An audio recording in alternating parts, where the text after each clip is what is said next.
Call the meeting to order. Good afternoon and welcome to the monthly meeting of the City of Des Moines Zoning Board of Adjustment.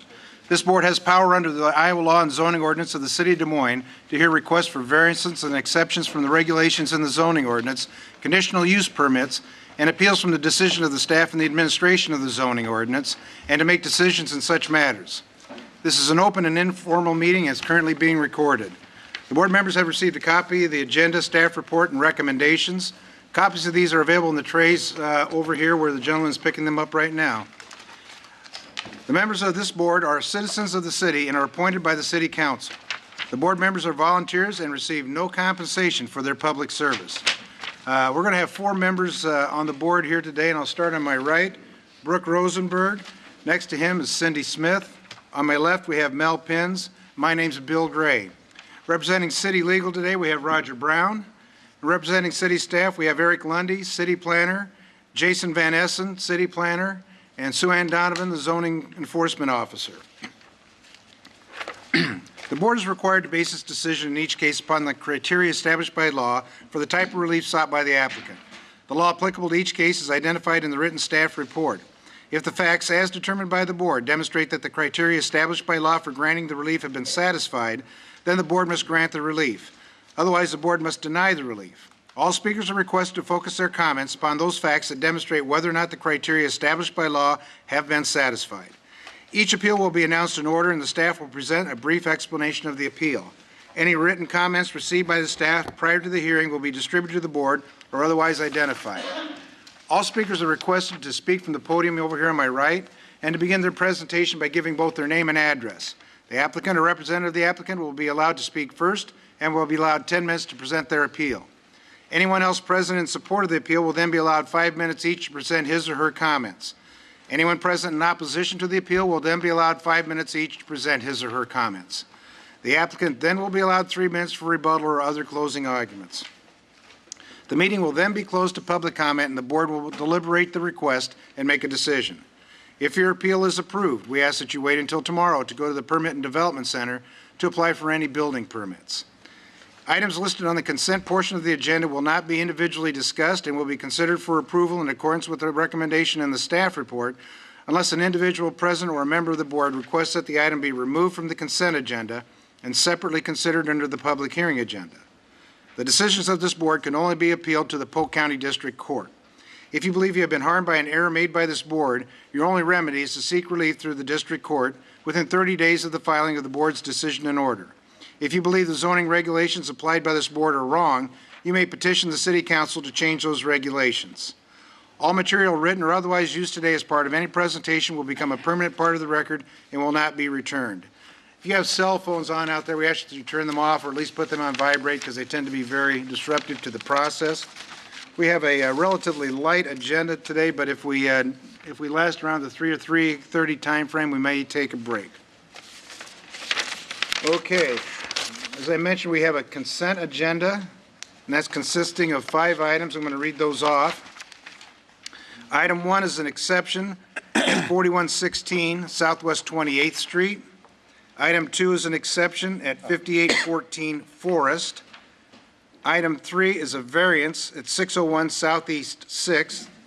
Item 4 is a variance at 4110 Southeast Brooks Drive. And item 5 is a special permit, variance, and exception in the vicinity of 1111 East Army Post Road. Is anybody here to speak against the 5 items that I just mentioned? Yes. First one? Okay. We'll move item 1 to the public hearing agenda.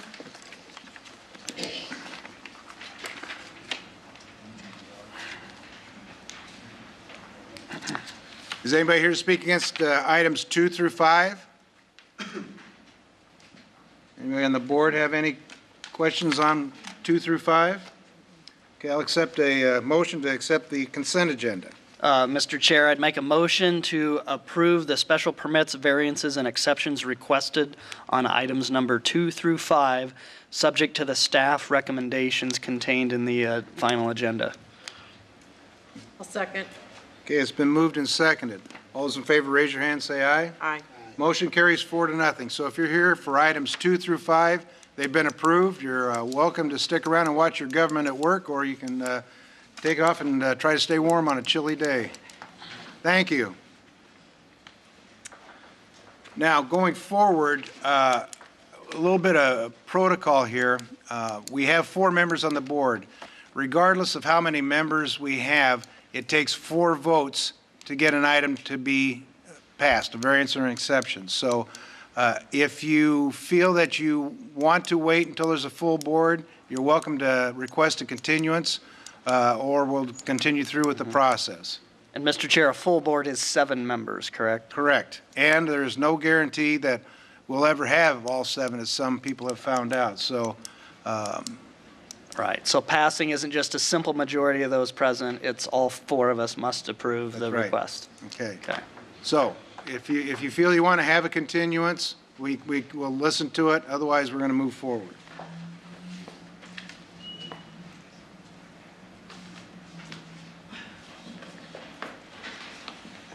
Perhaps they all have really good cases. Pretty confident, I think. Okay. See what happens here. Yeah.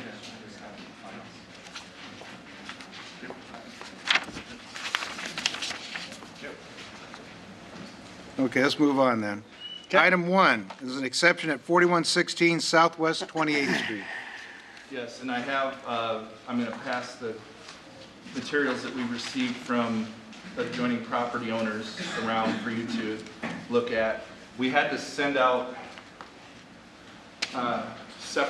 two separate notifications on this because at the field visit, we observed that there was an existing fence that was installed into the front yard setback, so we still had time to legally notify of that appeal added on to their request.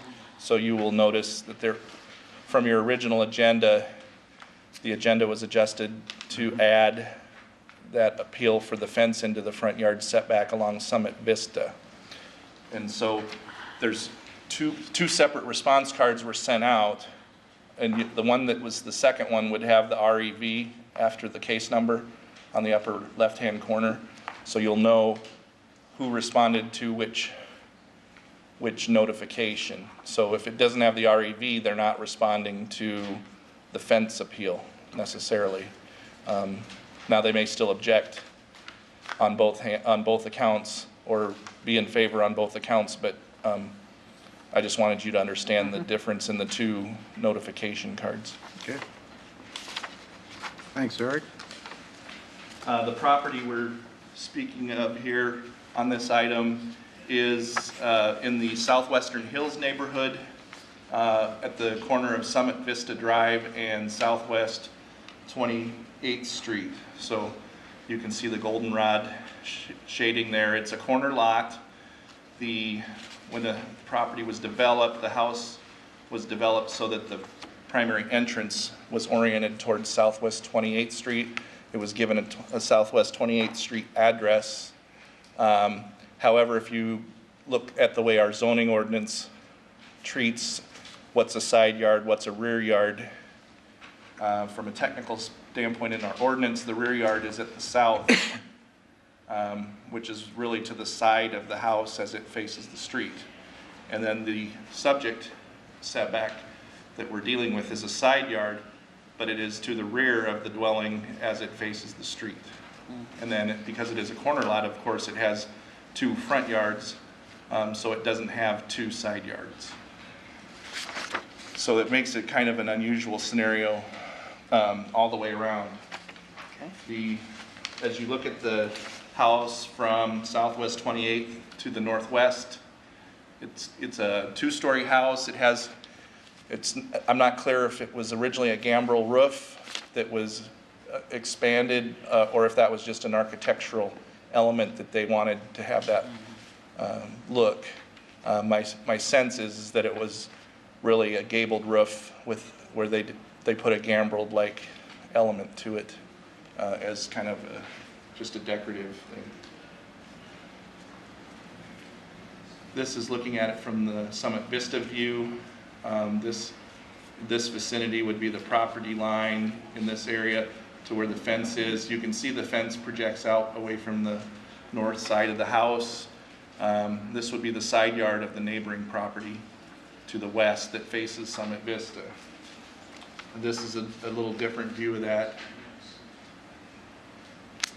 more directly from the north of the property. And then if you're zooming in, you can see there's an existing structure that's a covered deck structure that has kind of a lattice or an arbor above it. We don't regulate those the same as we do a full roofed element. So the deck could have been built below 30 inches without a permit requirement.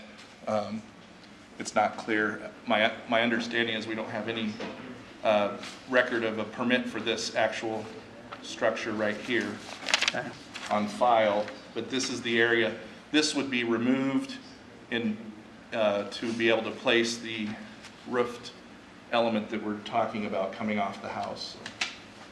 This is looking at it more directly from Southwest 28. The design provided by the appellant would show that you would have a deck that would come off the back that was suspended above the ground with footings. The corner footings would also be support columns that would support the roof element. It's a perpendicular gable that would go into the side of the house. I think it's about a 412.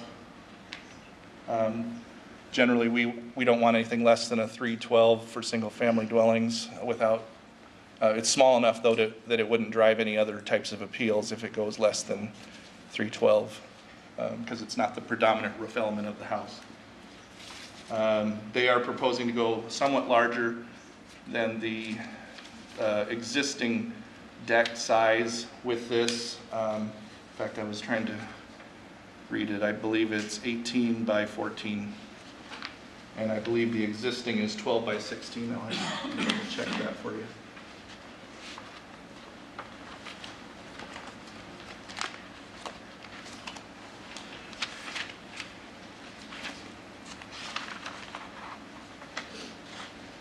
Yes, the existing is a 12 by 16. So this addition will be slightly larger in its footprint than what they're removing to do this. They are proposing to bring it within 5 feet of that west property line.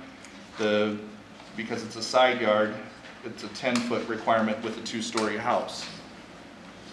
So they're using the maximum exception, or asking for the maximum exception by taking it down to 5 along that side. So this is somewhat representative. Originally, I think they indicated 8, but it's based on our measurements from footprint and so forth. It's at 5. We believe it's at 5 as they're proposing it. So the other thing that you should know is from a building code perspective, that anything less than 5 would take it to something that would be enclosed with a 1-hour fire separation because of proximity to property lines. So there's more than one reason they went for the exception, not just to keep it as a minor appeal, but also because our building code would not let it remain open. From the staff's perspective, we want it to stay open because of the proximity it is coming to that neighboring property. If it's enclosed, it would have more negative aesthetic impact on the neighboring property to the west. If it's kept open, it still gives some appearance of more of a view shed through the area between the properties. So it's not blocking that view shed when it's unenclosed. So that's actually one of the conditions that staff is recommending. Now, if you look at this line here, this is generally representative of the fence as well. Because this is on a corner, this yard ends up requiring a front yard on the north, and a 6-foot fence cannot go in to the front yard. If this were considered a lot of record, there would be some provision allowing it actually to go clear out to the property line as long as it's 50 feet back from the street on the other side, but this doesn't fall into that example. This actually is new enough that it's not a lot of record. So we base it on the average of these properties. To the west, there would be 3. And so that's the actual appeal that you're looking at in your staff report. They're asking for 9 feet less than the 36-foot average that was determined off of those 3 properties to the west. Staff is recommending in favor, but we do want to ensure that any porch that is constructed is in conformance with all building codes, with issuance of all the permits required by the Permit and Development Center. As part of that, they will, if there's any doubt about proximity to property line or with being within that 5-foot area that requires fire separation, their normal procedure would be to require that the property owner demonstrate where the property line is and demonstrate that they would be outside of that. In addition to this, it's been brought to our attention that there's a 5-foot public utility easement along that west property line in favor of, at the time it was Iowa Power and Light, it's now Mid-American Energy, and they do have facilities in the ground that run within that easement. So there's kind of a double reason to stay out of that 5 feet. Any porch addition shall have design and materials in substantial compliance with the submitted design elevations to include a gabled roof element, matching asphalt roof shingles in a compatible horizontal clapboard siding material pattern. So we want to make sure it ties in with the architectural character of the house.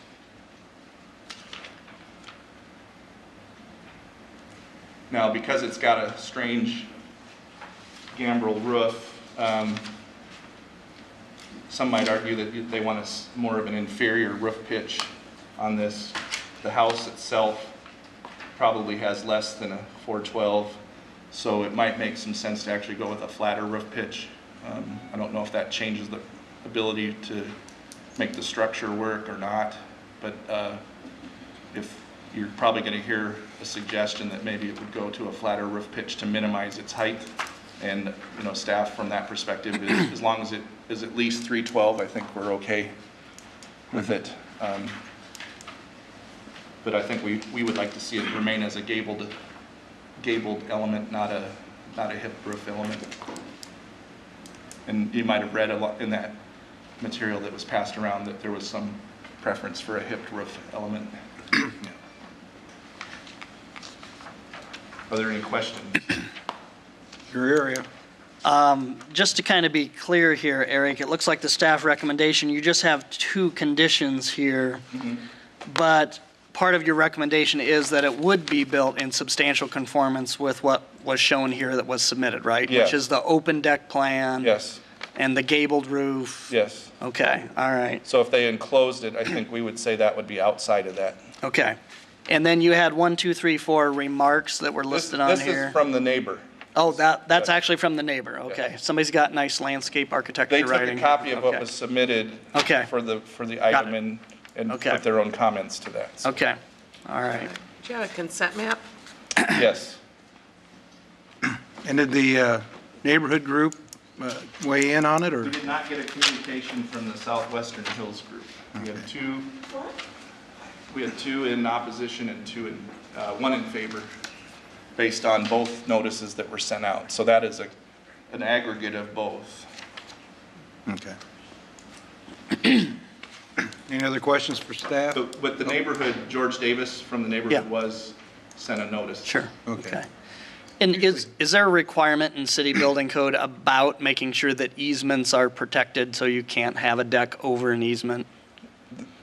When something comes into the permit center for a permit, one of the reviews that they conduct is to ensure that it's not in any easements Okay. that we have of record. Now, this particular one is not something that we had on file.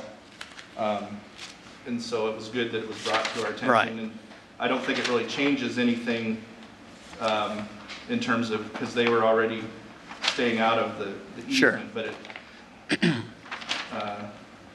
But since there is a legal easement there, then obviously you would not recommend that they build in that easement, or they wouldn't be allowed to anyway in that case, is that right, correct? they're not allowed, but if there's Okay. a question as to whether it's even coming close, Sure, the inspector will ask or will require them to demonstrate the property line. In this case, because it's right against, I'm guessing that the inspector is going to expect that the property pins be found. Okay. And that they demonstrate that they are going to be 5 feet off. Excellent. If they can't find the pins, then it could require a survey Sure, element. okay. Thank you. Any other questions? Thanks, Eric. Applicant or representative of the applicant? Was, yeah.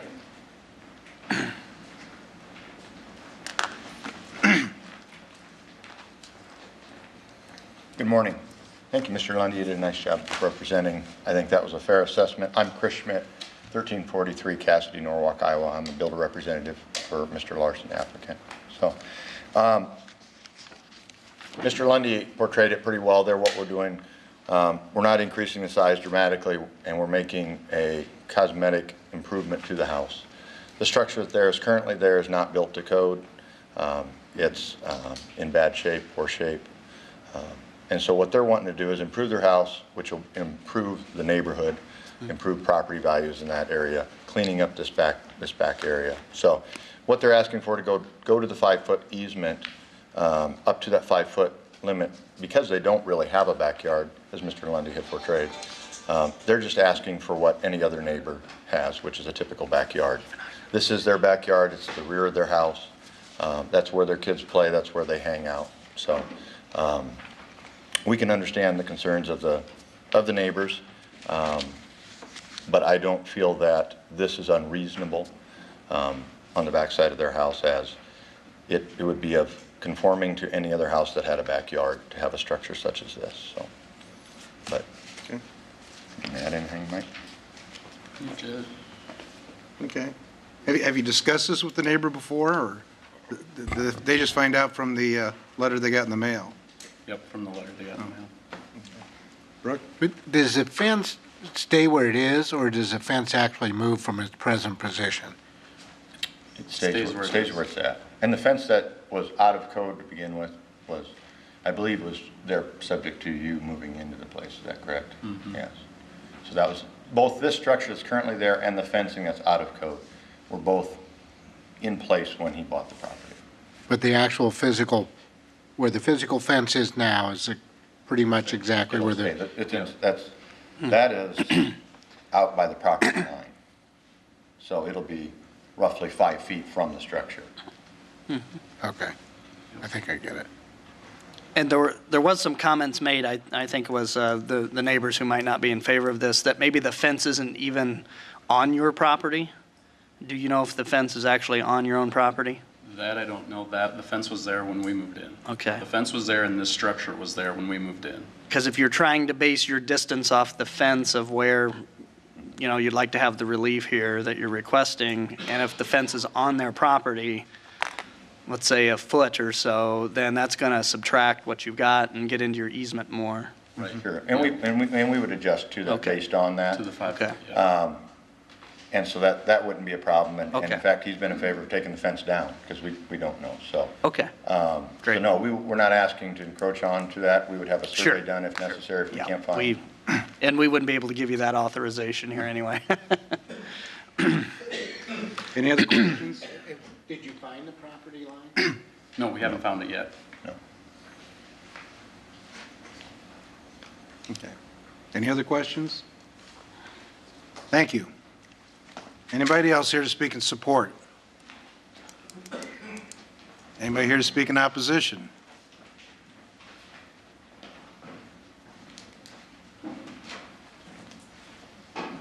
Neva Michael, 2812 Summit Vista. Totally opposed to this proposal. First of all, the existing porch is already over the allotted amount size that it should be. This is going to be 2 feet closer to our master bedroom. And we're talking about aesthetic stuff for them. Well, they're looking at our house and their stuff from a different view as we are. We're looking at this from our house, our backyard, and our deck. So it's going to be that much closer. And what bothers me the most is, true, he did not even approach us and talk to us before he applied for this. We have supposedly had a friendly relationship since they've moved in, but I think it's kind of gone to pot now. He's not considering our thoughts or anything at all. And regarding the fence, he did speak with me when he was going to move it out, and I told him that it was pretty much his property and he could do that. Not knowing he was going to put a 10-foot castle in it, but I also know there are no regulations on play equipment. But this fence sticks out 10 feet in front of our house. Now, we're also thinking of resale, not value, just resale of our home when we do decide to move. If I was looking at this house, I wouldn't even consider it. Even young people with babies, you know, you're going to have your baby in the room sleeping, and there's going to be noise right outside the window. And also moving it 2 feet closer, we're going to have noise of parties, which we've had in the past, that exceed the noise ordinance. The deck sits right there. When they're out there speaking, just talking normally, we can hear them. But there are some uncontrolled friends that he might have, and if they're drinking alcohol, you know, it's just, I'm trying to approach this on a personal level so that you see our view looking at this. Right now, it's not as noticeable, but if he puts a gabled roof on there 2 feet from the fence, it's going to be right there. Do you have any questions for me? Brooke? When you say it's 2 feet closer, the actual To porch the fence. The porch is going to is be, actually 2 feet closer. yes, The fence would be in the same spot it is today. I'm just trying to right, understand. which we don't know if that's on the line. No, I understand that. I was just trying to make sure I understood what was close. Right, it's just going to be 2 feet closer to my property And the, and to the master bedroom. and right now, it's covered, is it a solid, Well, I submitted pictures of the roof, Yeah. yes. And the neighbors that moved in the same time we did, that was a lean-to. It did not have a roof on it. So now they just put like a corrugated, rippled Okay. roof on it. that's, I was trying to, Plus, it was just a brick patio, so they built a, you know, a deck floor on it, put a railing on it. And they didn't get a permit, apparently, but were over the exceeded amount also. So that's why they're only coming out 2 feet, because it's already past the limit anyway.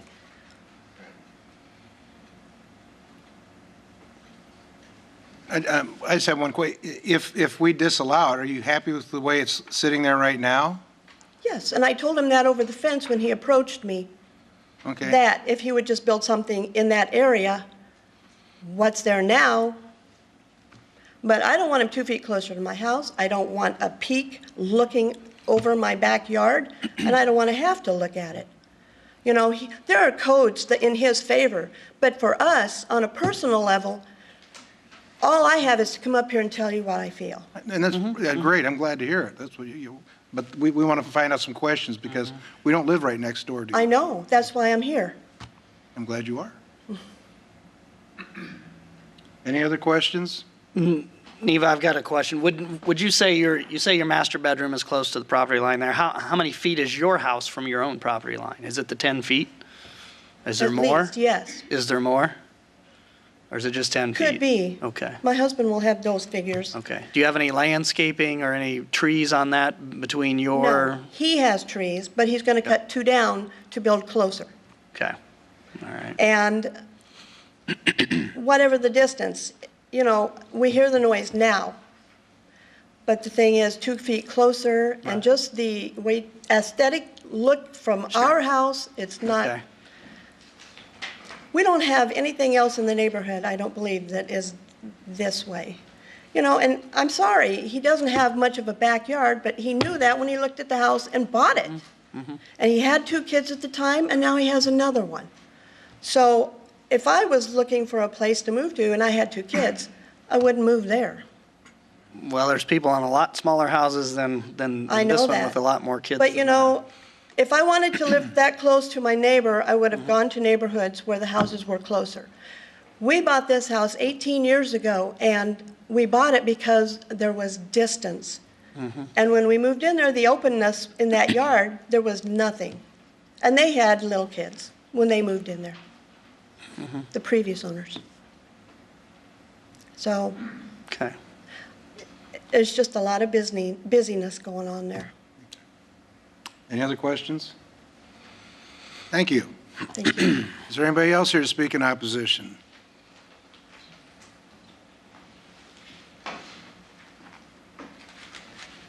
My name is Jerry Michael, 2812 Summit Vista. And I just have a few things. There's some criteria that it says in the paperwork that the board's supposed to look at. One would be the necessity. And I guess my thoughts are on necessity is where I guess have to premise this with saying that I would be in favor of keeping the deck the same size that it already is. So I question the necessity of needing to make a very large porch on the back for normal use. It would probably lend to large parties and which is going to cause more noise, and I'm not going to repeat what my wife has said there. Alternatives, I've got some alternatives here on this piece of paper that has my marks on it that you thought were submitted by a landscape architect or something. On this, it just says I'd like to match the existing footprint size. I guess I wouldn't be against widening in the north-south direction, but to maintain that the original dimension that there is from the house towards our house. It seems to be fairly comfortable right now the way it is. I realize that you'd like to put a pitched roof on it, but the drawing says 612 pitch. And it's hard to read, I can tell you that, but it says 612 pitch. I'd like to see it go down to a 312 or a 412 pitch. I worked in architecture. I know a 312. Can you hear me? Yeah, then that's the reason you write the way you do. Yeah. But I knew there was a skilled trade a somewhere. 312 pitch is usually not recommended in residential architecture, so that's why I said that I'd like to see it go down to a 412 pitch. And the reason I asked for a hip is just because I feel like a hip, you're looking at a dark roof as opposed to a light-colored reflective surface that late in the day you're going to get reflections back. And it's just something that we don't have now, and we'd prefer not to see it, to have that reflection and to have, there's a certain visual presence that's going to be there that's not there now, because now it's kind of like a non-structural thing. It's just like a lanai, covered lanai, and I can see their necessity to want to have something to enjoy their backyard. So we're not opposed to that.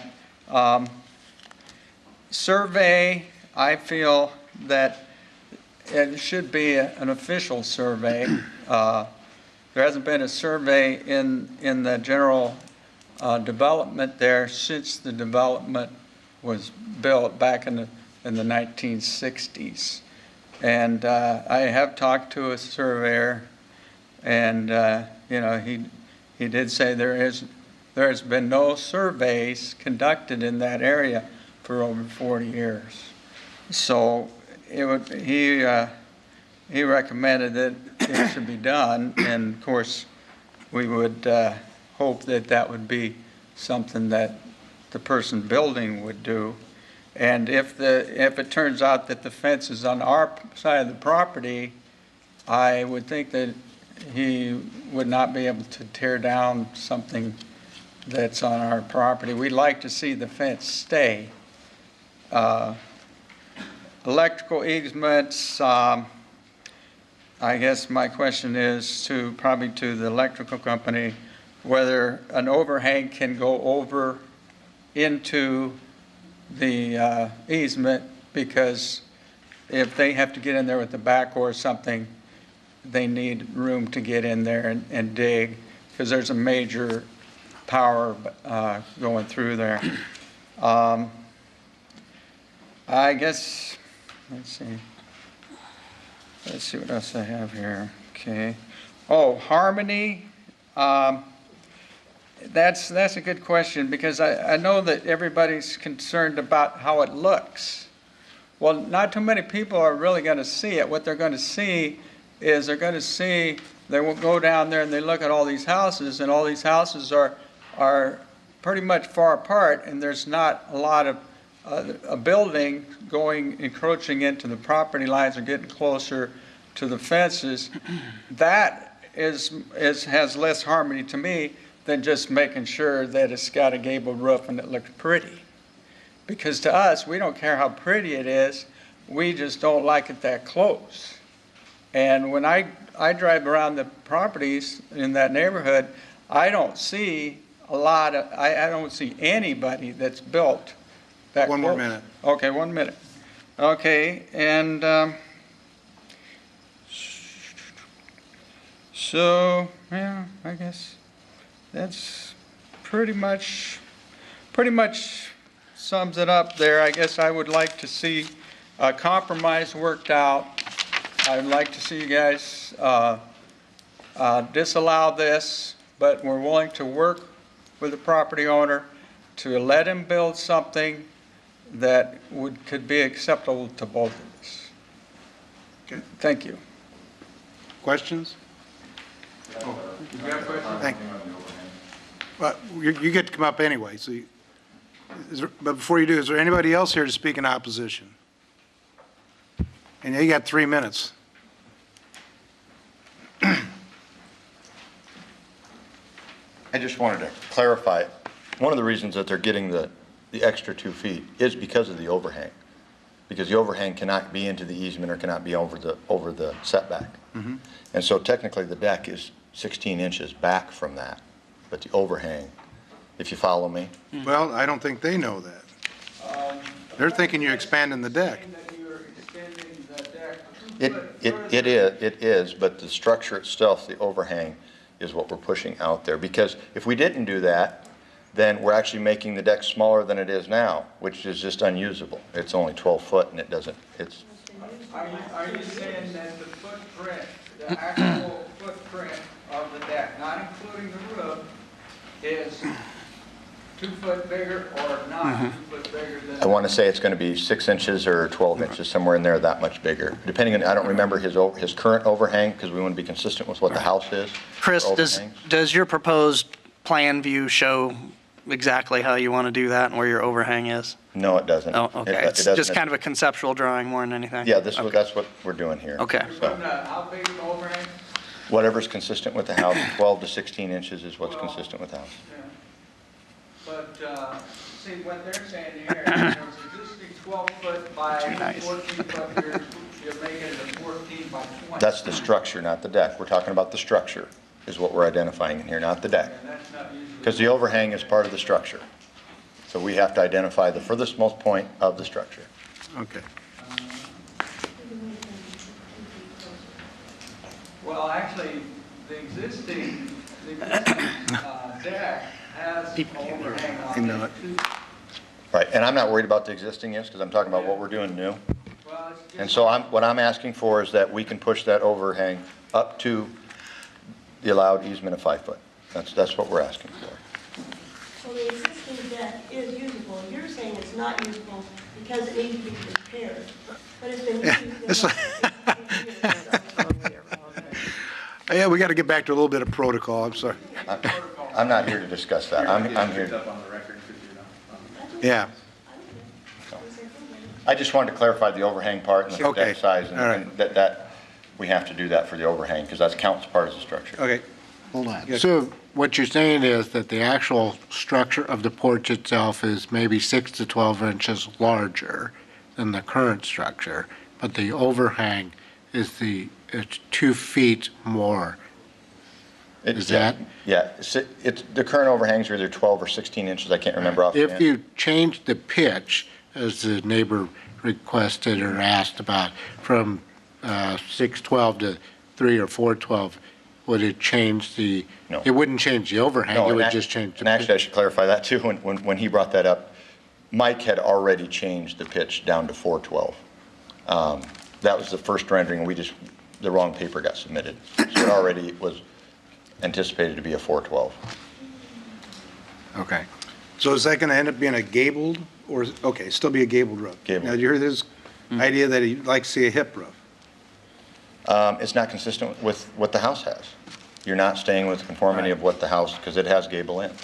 It has some architecture details Mr. Lundy referred to earlier to make it look like the old barn style, but the actual roof itself is a gable, we believe to be a 412 gable. All right. Any other questions? Thank you. Any last questions for staff?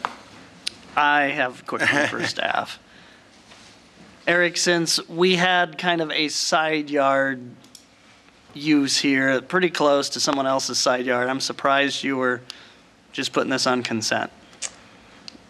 It's, You'll have to talk to Bert about that. okay. Since he's not here, gonna pass we the can buck kind of since pick he's not up. here. No, I was just curious if there was any other insight that you were aware The fact that it's an of. exception, I guess, Was, if okay. this, if the, I mean, it would be the same situation had they decided to orient Okay. their front door to Summit Vista. Gotcha. Then it truly would have been their side yard. Now, we've seen additions that Okay. go into the side yard. I do want to point out, under the zoning ordinance, Mm-hmm. there's the allowance for a 2-foot overhang. Now, that 2-foot overhang can't encroach across the property line. Let's say we allow garages to be within 2 feet of the rear line when they're completely in the rear yard. And that can have a 2-foot overhang that wouldn't encroach into the, which really is on the property line then? Right. Okay. building code is another matter, and then we have the public utility easement. So Right, that does from a not practical allow that. standpoint, that overhang can't go into that easement. Okay. And it also comes into play on fire protection when we get closer than 5 feet. That overhang has to be fire Right. protected. So, Okay. from that standpoint, Okay. we're still at 5 feet. If this 2-foot overhang gives them a little flexibility to pull it back, then, I would Okay. guess that would be up to them, and maybe might make the neighbors a little happier. Sure. One offering, I would say, if the question of the gambrel versus gabled roof end, in order to achieve the reason for the hipped roof request, I wonder if a shed roof design would achieve the same thing by eliminating that reflective fascia that would be directed toward the neighbors. So I don't know if you want to debate that or not, but I guess I'll throw you a little bit of a jump ball. You're going to have to send us to an architectural course here if we keep this up. Yeah, Next workshop. but just to point out that on that house, there were shed roofed elements that came off of it Right, besides the gabled roof elements. right. Okay. Any other questions? Thanks, Eric. We'll close the public portion, go to board decision then.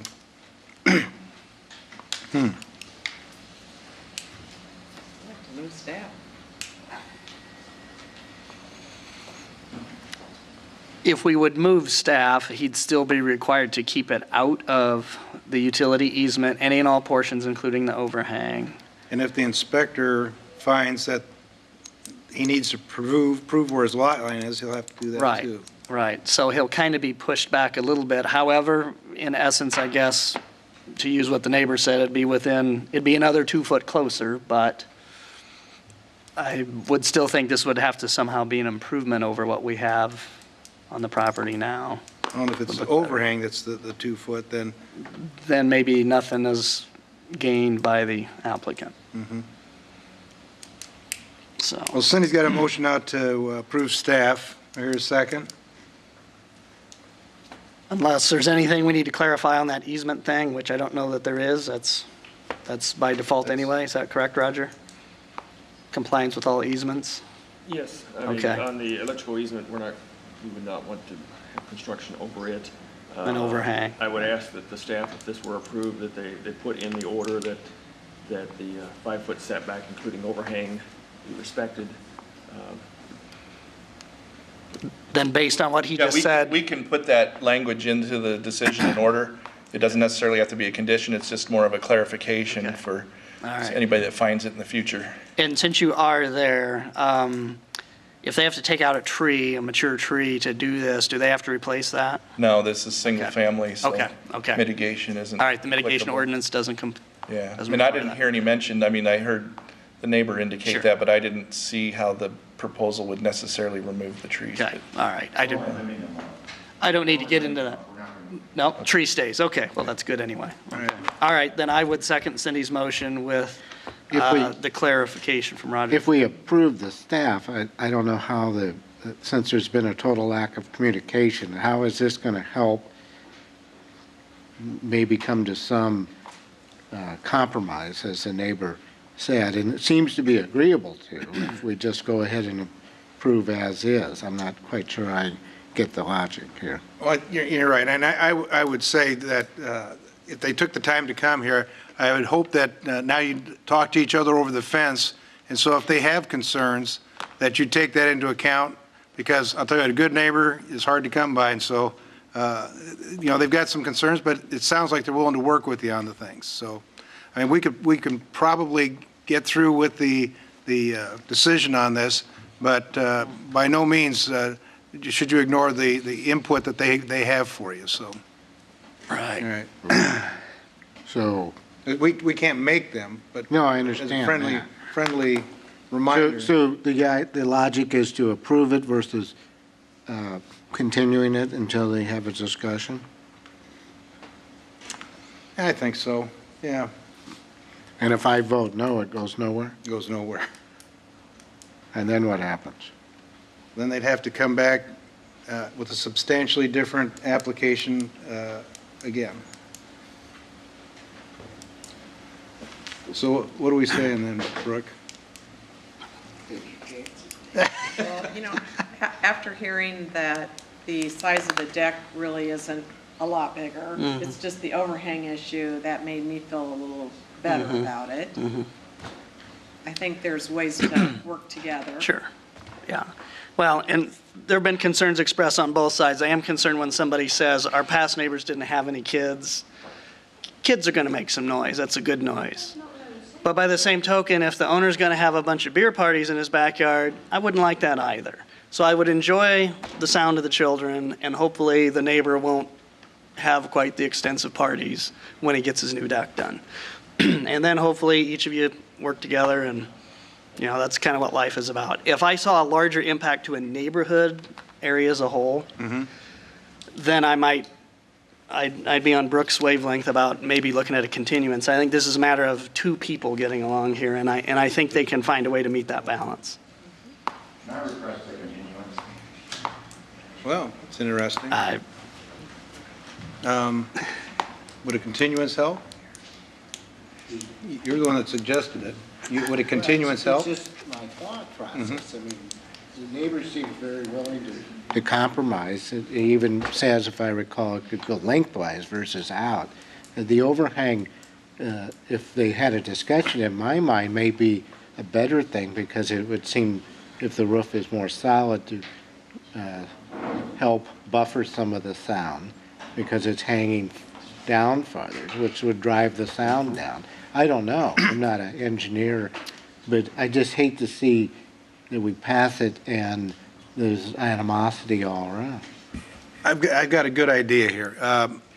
You want us to step up and request a continuance, and I'll tell you what I think. Unless there's something he'd want to put on the table right now. Well, I'll tell you where I'm coming from here in a second. I'd like to request a continuance. To the November, and it's, I think, what are we, about the 15th? We're a week early, right? Yeah, Yeah, it is a week early, Thanksgiving. Third Wednesday. yeah. When's in November? The next meeting? Is the 20th. Wow, 20th, okay. Yeah, Okay, so do you want to request November 20th? Yes, Okay, that would. 20th. 20th, okay. Yep. And And I'll make a motion to continue it. And here's the thought process I'm going through. Okay. This was on the consent agenda to begin with. If they can work out their issues and be happy, you're the only ones that are objecting to it, correct? So if we can get you two to work out the differences together, and we give you continuance to November 20th, and you guys are okay with their decisions, and they're okay with what they want to do, we can put back on the consent agenda, and it's over and done with. It's my thought process. How do you like that, folks?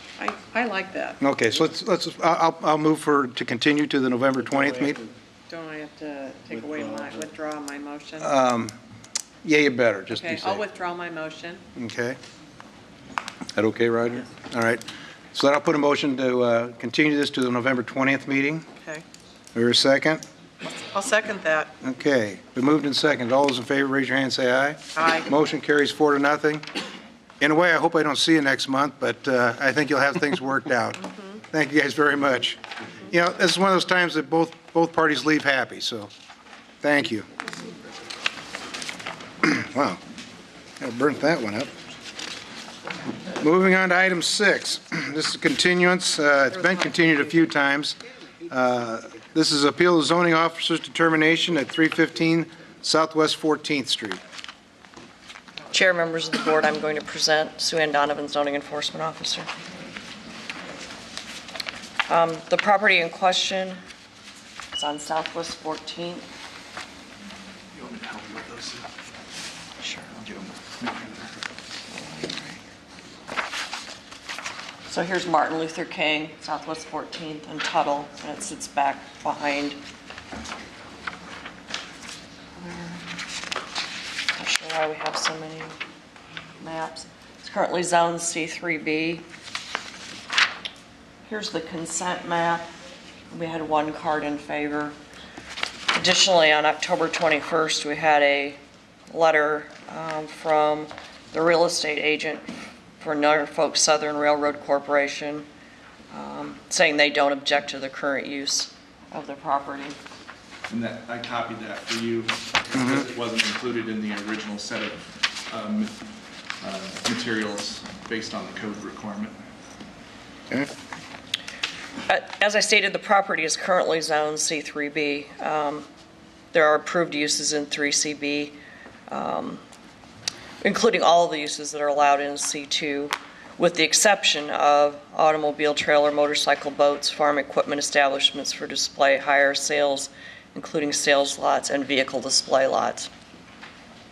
And that's important for this discussion, is what is excluded from uses on the C3B. Also, to put into the record, I've marked a copy of the C3B district regulations and marked it as Exhibit 1, and that will be entered into the record. On May 23rd of 2005, this property was rezoned from M1, or from M2 to C3B. Prior to the rezoning, the area was classified as an area of city use for activity for heavy industrial character. It was one of the least restrictive districts in the area. Almost any use was permissible. M1 uses, some uses by Board of Adjustment, but it was considered heavy industrial. When it was rezoned to C3 or to C3B, it's more of a mixed commercial use. The intent was promote medium to high density residential, medium to high intensity pedestrian-oriented office, retail, commercial, and mixed retail commercial uses. So the intent was to change the rezoning was to allow this district to change into something that was less heavy industrial, less vehicle-oriented, and more residential, commercial type. Also, as a defendant, or as Exhibit 2, I've put in the record the M2 district regulations. So then we get into the uses that were there when it was rezoned to C3B. The owner of the building gave us, or the land, I'm sorry, gave us a list of uses that were in use over periods of time. during the discussions of the changing in zoning and where we're at today. The longest running occupant of the land and the building is Capstone Granite Designs.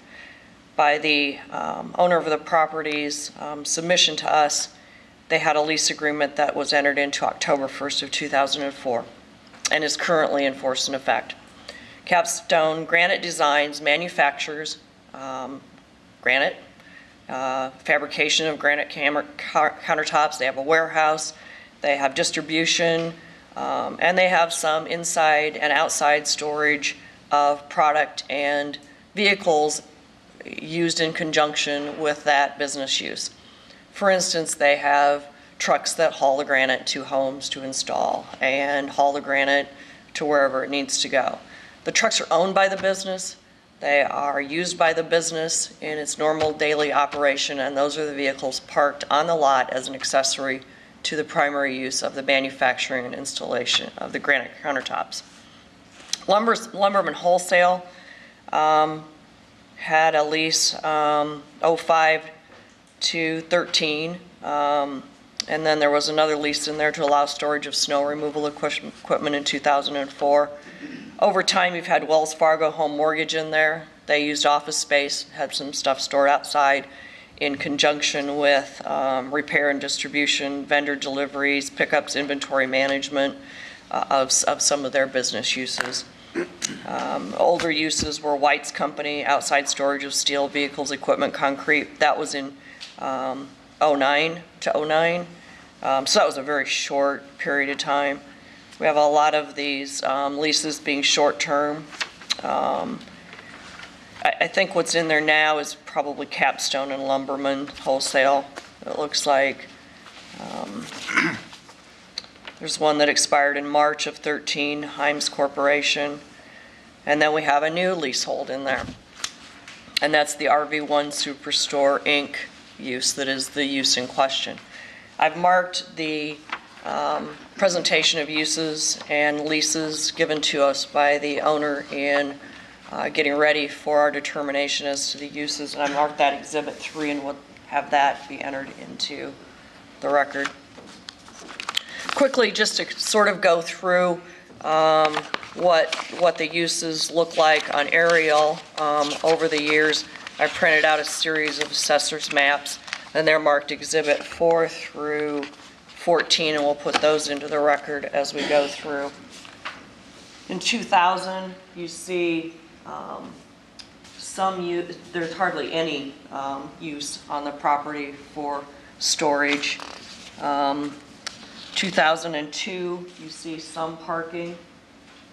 Back along here, not a whole lot. 2003, there's no outside vehicle parking. Same in 2004. 2005, this would be the time, this area was taken about the time of the ordinance change. When it went to the C3B, shows no outside parking in the rear or around the building. 06, I think you're going to start seeing a little bit of storage back along here. 07, there's a little bit more storage, outside storage back, looks like trailers, some vehicles. 09, it's about the same condition. 10, you see a little bit of storage back along here, maybe some parking up here, maybe some outside storage along that fence line. Same in 11 and similar in 12.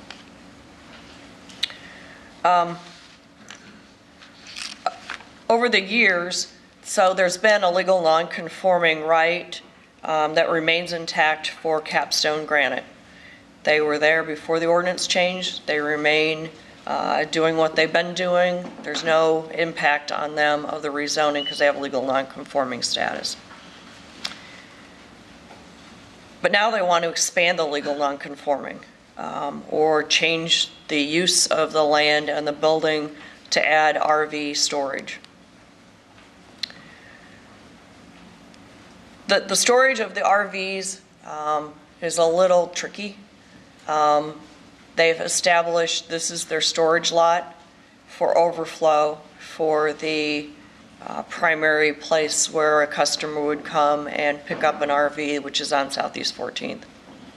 They have modified the building to include interior repair and general maintenance of RVs.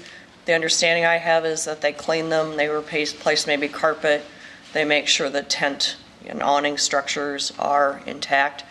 They don't do any oil changes or engine repair. It's more maintenance to make sure that they're okay to go back to the sales lot.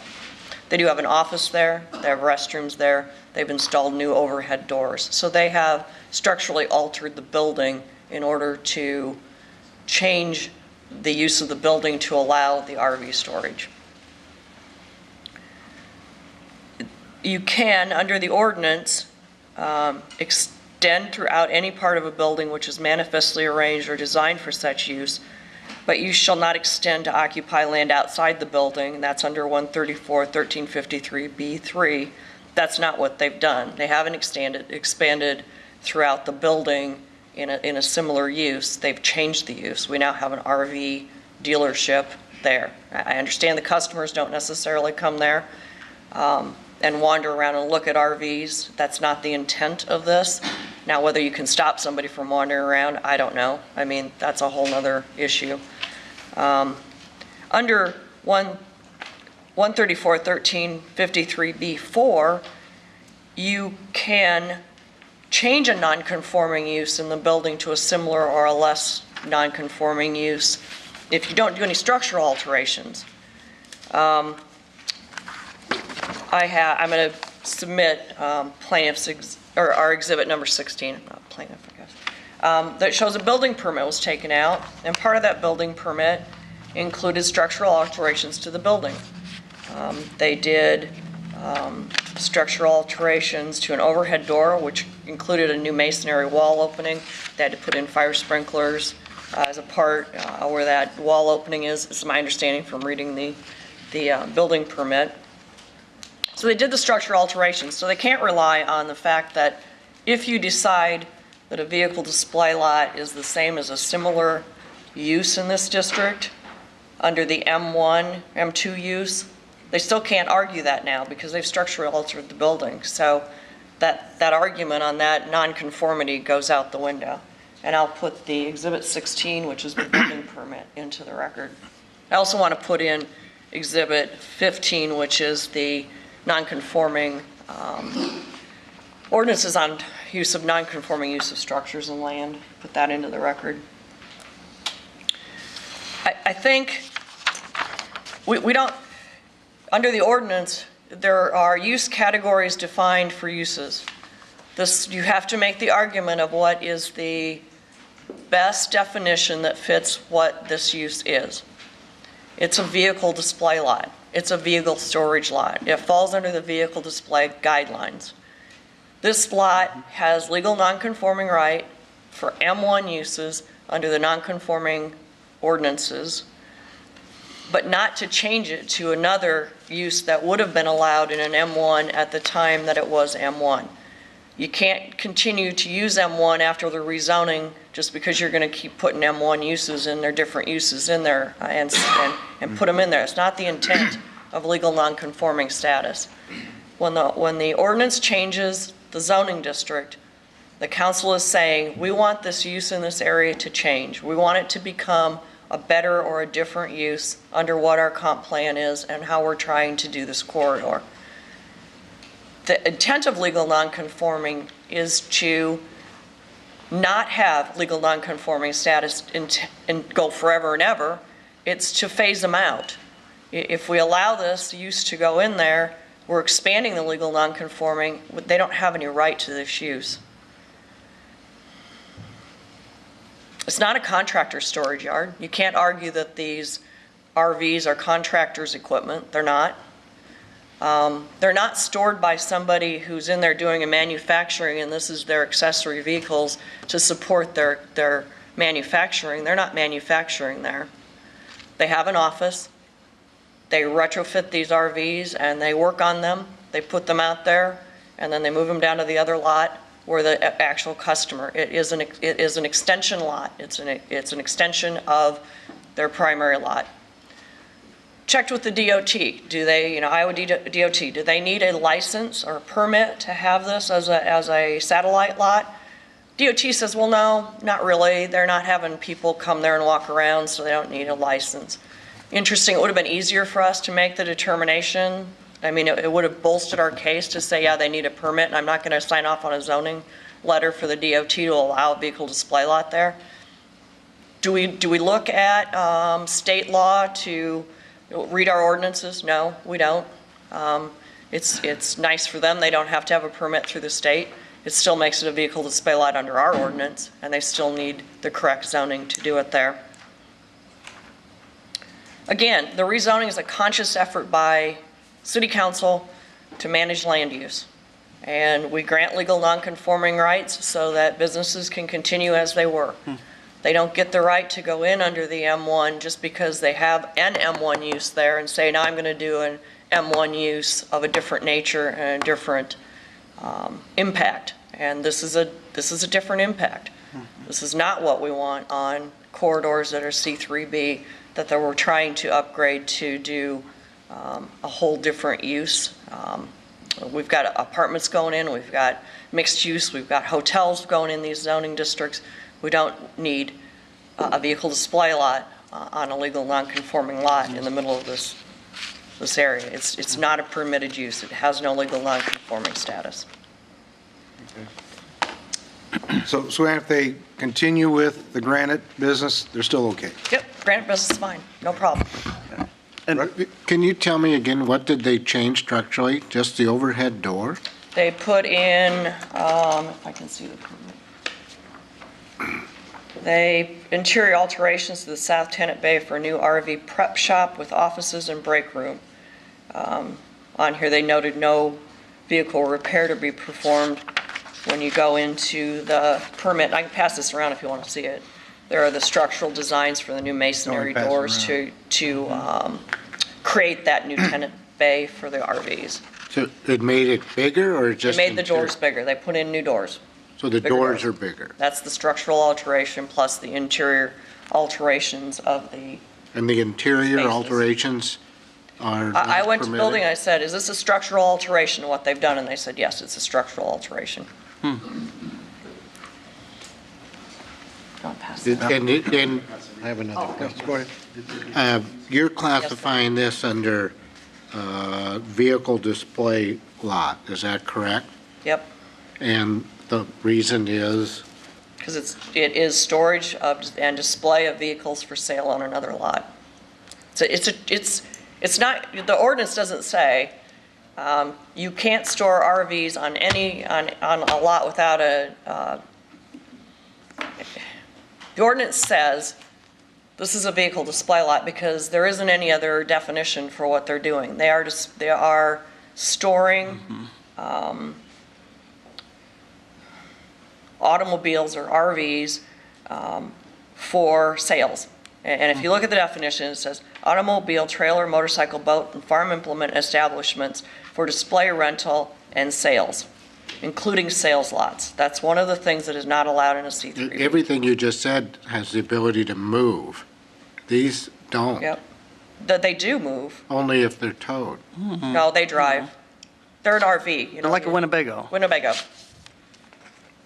I'm sure there's some I don't towed think vehicles That isn't down what there. the applicant said in here. Pardon? The applicant said they were doing repairs on basically the fold-down campers and stuff. Those I don't think we move have some pictures. under their own power. And the other thing I'd like to add, Mr. Chairman, again, is on my displeasure with getting all this material at the meeting versus in advance. Makes it a little tricky to follow. Here's pictures of what the lot looks like, and I can pass those around also. This is the lot in question? No, that's not the lot in question. This the, I think this is.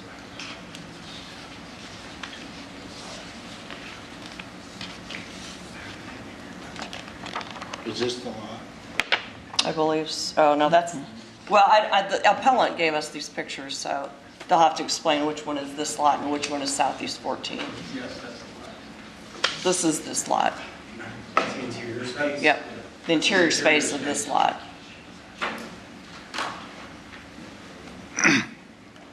Anything else, Brooke? I just have a quick question. Had they not have done structural changes to the doors, would they be before us? Would all of those uses be allowed? No. In fact, the timing of it's kind of interesting because I issued a written, you'll see in your packet on May 7th, saying this is not an allowed use. May 10th, they come and pull the permit to do the structural alterations. I think that's interesting timing. First they're told you can't do it, and then they come pull the permit and do the alterations. Mel? Mr. Chair, members of the board, on the permitted uses in the C3B district, there are several uses that are prohibited in the C3B district. We've been using, Sue Ann Donovan has been using the term vehicle display lots. Well, there's a large overlap between vehicle display lots and then another item that's perhaps more specific, automobile, trailer, motorcycle, boat, and farm implement establishments for display, rental, and sales, including sales lots. So while one might argue that a trailer isn't, you can argue about whether that's a vehicle display lot. Trailers are specifically listed under the immediately preceding item that goes into a little more length about automobile, trailer, motorcycle, boat, and farm implements also being prohibited uses here. But that really isn't dispositive of the case. It's whether the real issue in this case is the legal non-conforming uses that But all were the allowed. definitions you just said say sales or display. This is not for any of those, based on what I've read and what was been provided late. That's an issue for this board to interpret as to whether or not this applies to their particular use, whether these definitions apply to their particular use that's been described here today. It's pretty hard to do, and we're given a bunch of information at the point of contention, which is right now, and then you want us to make a decision that could very well impact somebody's livelihood. I frankly probably will vote no, or not with the staff recommendation, just because I'm not going to continue to get the materials at the meeting. The board was given the packet with the determinations. This was in the packet. No, it wasn't, but the determinations and the reasoning were in the packets. All I'm doing is presenting the evidence of the reasoning. We're in there, none of this was in there. Roger, here's a question I've got. In looking this over and keeping this here handy, if this is off-site from the display, rental, and sales, how does the city view that? Is it, because we haven't heard from them yet, but if that is just where they make accommodations, so nobody goes there, it's technically, that's why I guess technically I'm not saying that this is a display lot. They're not renting anything out of here. They're not selling anything out here. At least that's what I see so far. So guide me through how, even though this is on a different lot, it would apply to what they're doing at what's the name of the business? RV, whatever. RV1. RV1, yeah. Mr. Chairman, members of the board, the zoning ordinance does not list every specific use, and what it does is list illustrative uses, and when you come across a use that isn't specifically listed. But it was referred to specifically in the letter on this use. What has happened, or what you do when applying, you have to determine what is the closest listed use. What is it most like? And It says the definition that fits this use under our code is, and then quotes it. It doesn't say best fits. Well, that's the interpretation that's been made by the zoning enforcement officer. That's the interpretation that's before the board. Is that the interpretation that best fits what's being described here? If you disagree that that's the best interpretation of what fits, there are, as I identified, there was another use that's treated the same way, the automobile, trailer, motorcycle, boat, and farm implement establishments for display, rental, and sales. Again, if this is a storage lot, is that most like that or not? It sounds like they're doing repairs on these vehicles. Maybe it's a garage for general motor vehicle that includes, well, what is prohibited would be a garage for general motor vehicle repair that includes major body and fender work. It doesn't sound like they're doing the major body and fender work, so maybe it is Permissible. if it was just most equivalent to a garage for general motor vehicle repair that does not include body work, then maybe it's allowed by right as a conforming use. There's an appeal over the interpretation that has been made because it's subject to some debate, because what they're actually doing here is not specifically listed and given a name under our zoning ordinance. All right. I don't know if I'm going to help or hurt to clarify, but when I looked at uses that are like this, you know, you look at contractor's equipment storage yard. Well, it's really not that. I mean, that's a definition of a use. It really isn't storage of vehicles for a business that is claiming to operate out of there. So it's not an accessory use to a business. It's a lot where they're storing vehicles that are for sale. That's what it is. Now, whether they're for sale here or down the street, this is the primary use of this lot, is to store vehicles that are for sale. I don't know how else to classify it in the items that I have in the use categories. So Well, I the take, question, I've seen car lots in Des Moines that store vehicles on unused property that's for sale. So under your just definition, that is vehicles for sale. How are they storing those overflow cars on somebody's lot Probably illegally. legally? they're not legally storing them. Are you going after then, these people? Yes. When Can we you get prove it? complaints, we go after people who are So- storing so- cars on a lot I've never without, seen one in the 6 years I've been on here that you brought one in and said they can't park those cars there. Boyer on East 14th. What about Willis? Are there? I can name Gabus stores cars on a piece of property owns across the street. If we get a complaint, we will. If you get we a will- complaint, so you're not looking for it.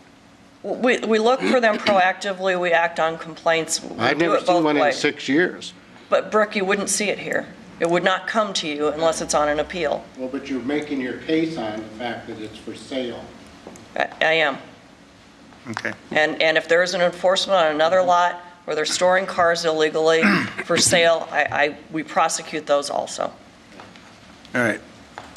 Any other questions? We'll move on. Thank you.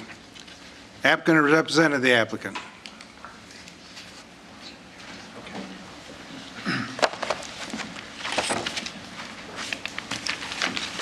Tim Hogan, Hogan Law Office, 3101 Ingersoll Avenue.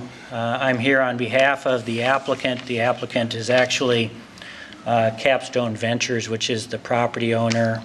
I'm here with Doug Siedenberg and Bill Nielsen, who are Capstone Ventures, so the people that are involved in this matter.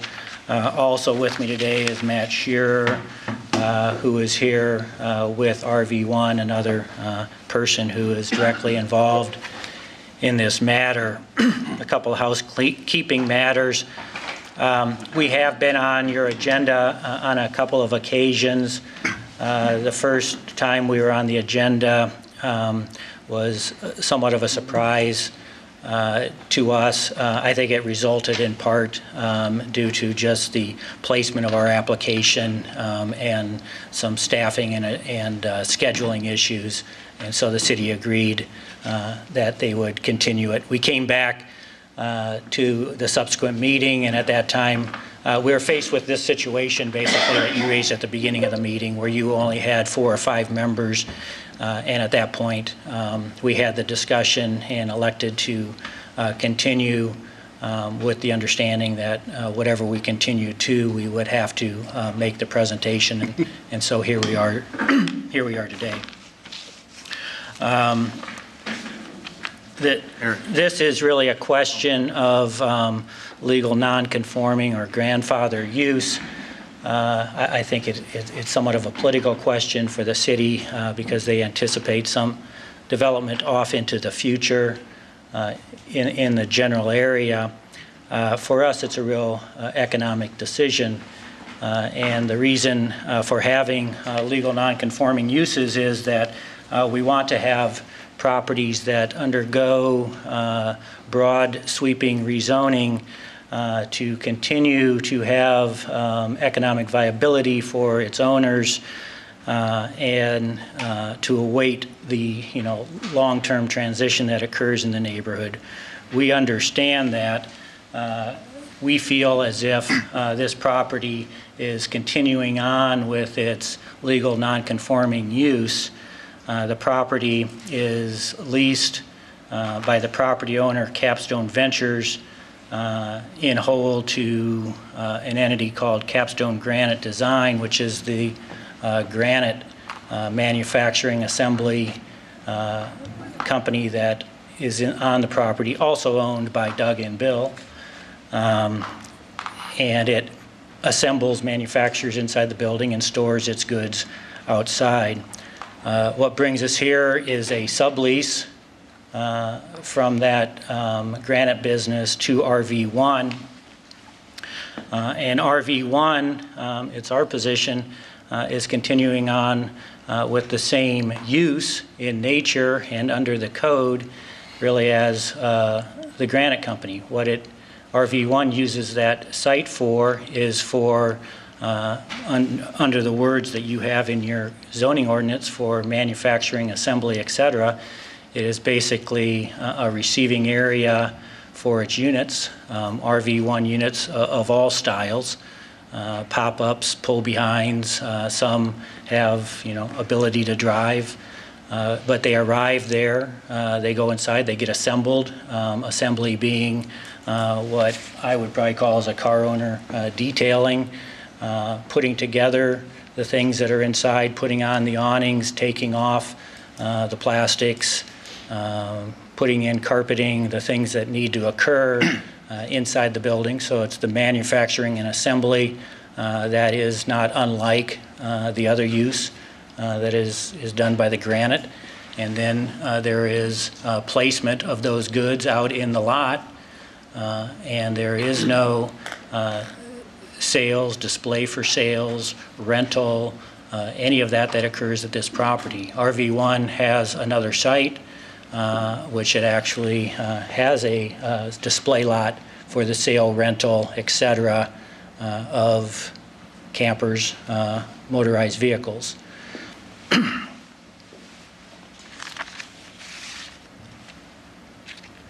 I have presented, and you should have substantially the same package as was presented a month or so ago, with the exception of one new letter that was received from the railroad. But otherwise, you should have our package from... Is this the new letter? That's the new letter, yes.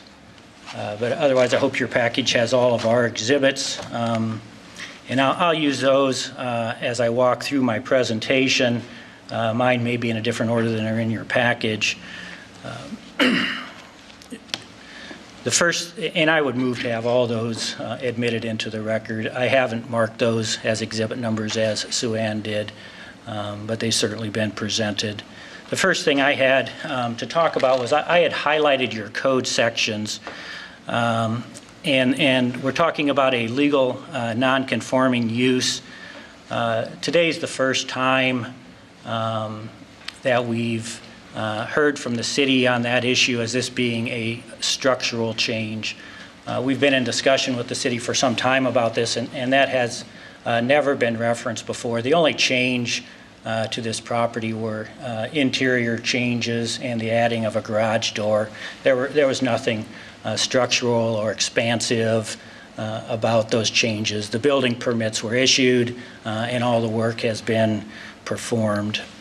The real operative code sections, I think, 134-1087, which is what Granite is currently doing, which is assembly, manufacturing, et cetera, indoor with storage of its goods outdoor.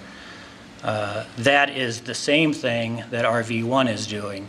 Under that exact same code section, it is using the building for assembly, manufacturing, et cetera, and placing its goods and materials outdoors. That we could interchange that with any kind of a widget, but this property is entitled to continue doing that under its legal non-conforming use, and it needs to do that to be economically viable. The city has looked through its code and found a code section in an unrelated area, 134-947, which is the section that deals with vehicle display lots. That's just non-applicable.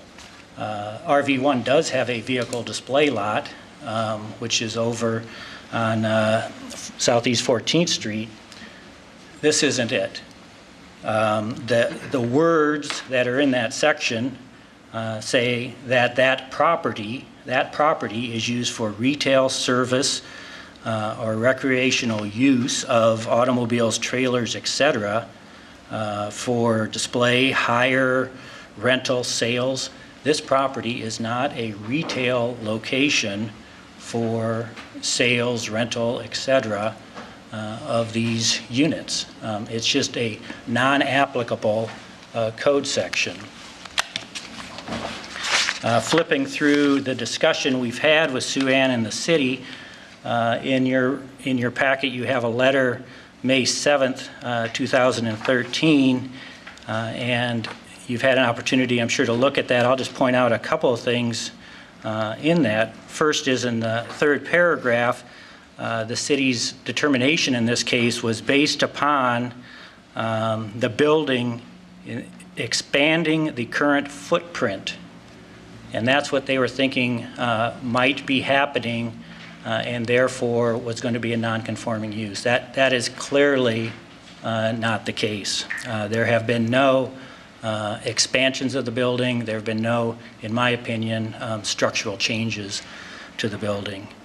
And then the next paragraph kind of starts off, they're looking for a definition that fits. And I think that's the reason we're really here, is that the city was unsure how to define this and eventually pushed this up to this board to make that determination.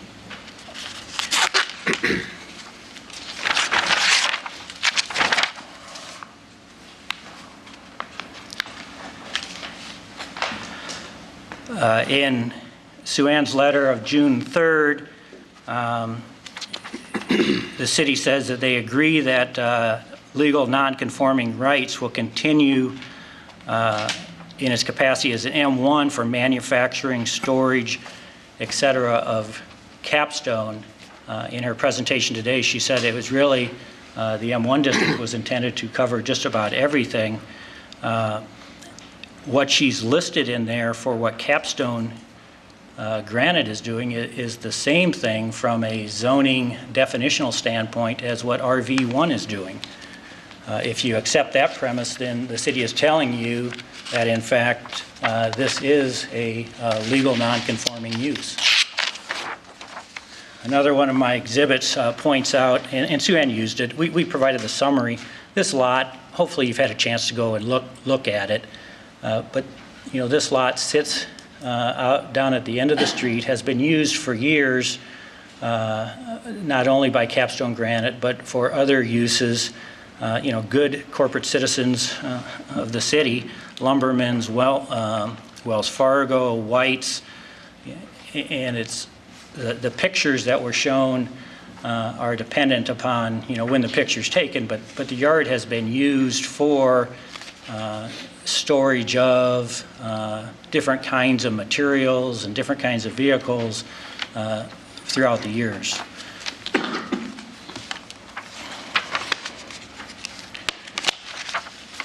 I've given you a portion of the sublease, and I did that just because what it tells you... About 2 more minutes. Oh, my goodness. Yeah.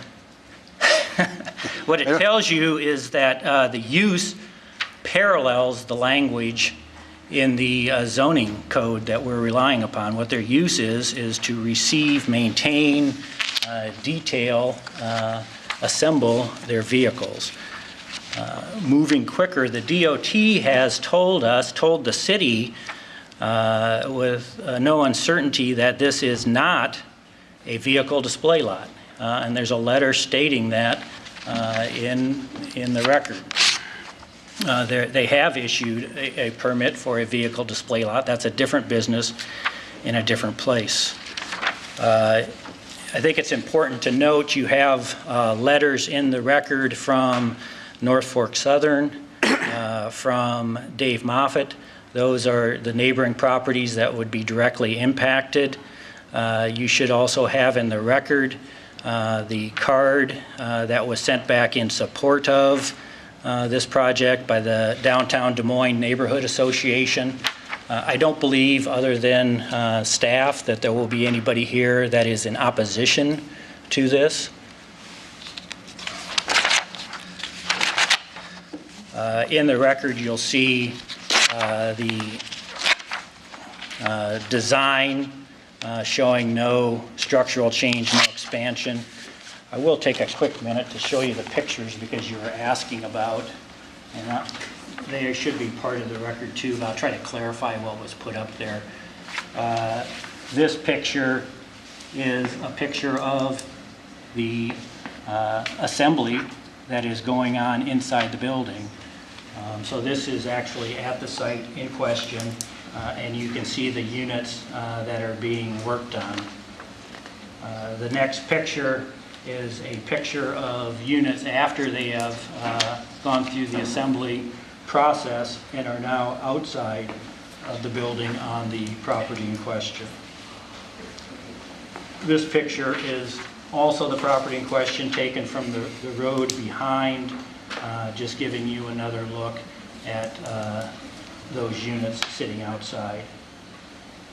The next couple of pictures are a picture of what actually is a vehicle display lot, which is RV1's lot on Southeast 14th. So you see this is open to the public for retail sales and rental of their units, and shows how they display those at that property.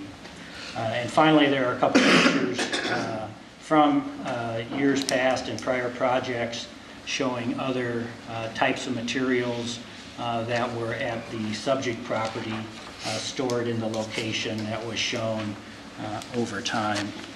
Okay, I'm going to have to ask you to finish it up because... Well, I would welcome the questioning that occurred with the city, and we can flesh out what our position is, or sit down and wait for that when you're ready. Brooke, you can start, yeah. In both letters you referred to from Ms. Donovan, who I greatly respect, we don't always agree, which is always interesting. Did you get back to her on the reference that is made in her letters of section 134-10873, and where she refers to manufacturing in both letters but not assembly? If your question is, were we in discussion with Sue Ann and the city on these issues, the answer to that is yes. Sue Ann had issued her letters. She had provided us with opportunities. I don't know if we've met 2 or 3 times to sit down and try to talk through these issues, and we have had an open discussion about what our position is as opposed to what their position is. I guess my question is that neither one of these letters mention assembly at all. They mention manufacturing. I don't know the answer for her choice of words in there. I was kind of reciting to. But you used the word Yes. assembly quite a few times, and if I was on your side, I would think I would have pointed that out since it was absent from both these correspondence. I think we had the same discussion with the city as I'm having with your board and what it is that we do and how does that tie into how the code that regulates what we are supposed to do has. I can't answer why the wording is what it is. And you said there was no structural changes in the building at all? I don't believe so. I think the I mean, implementation of a garage door to me is not a structural change. I don't think that that is what the code intends if you want to say, is that a structural change? I think what the code intends there is you can't go out and rebuild your building, make substantial changes and expect to have the continued use. I don't think putting a garage door in and doing internal offices is intended to be structural. So you didn't put in new interior, well, you rebuilt the offices. We did tenant improvements like you would in any building where you put in demising wall and offices and restrooms and do that kind of thing, and to the exterior, put in a garage door. So in your mind, the only structural change was the bigger, I guess, overhead doors? I don't think there was, in my view, there wasn't any structural change. I wouldn't consider a garage door, a change of a window, changes of awnings. I wouldn't consider any of that structural. Any other questions? Thank you. Anybody else here to speak in support?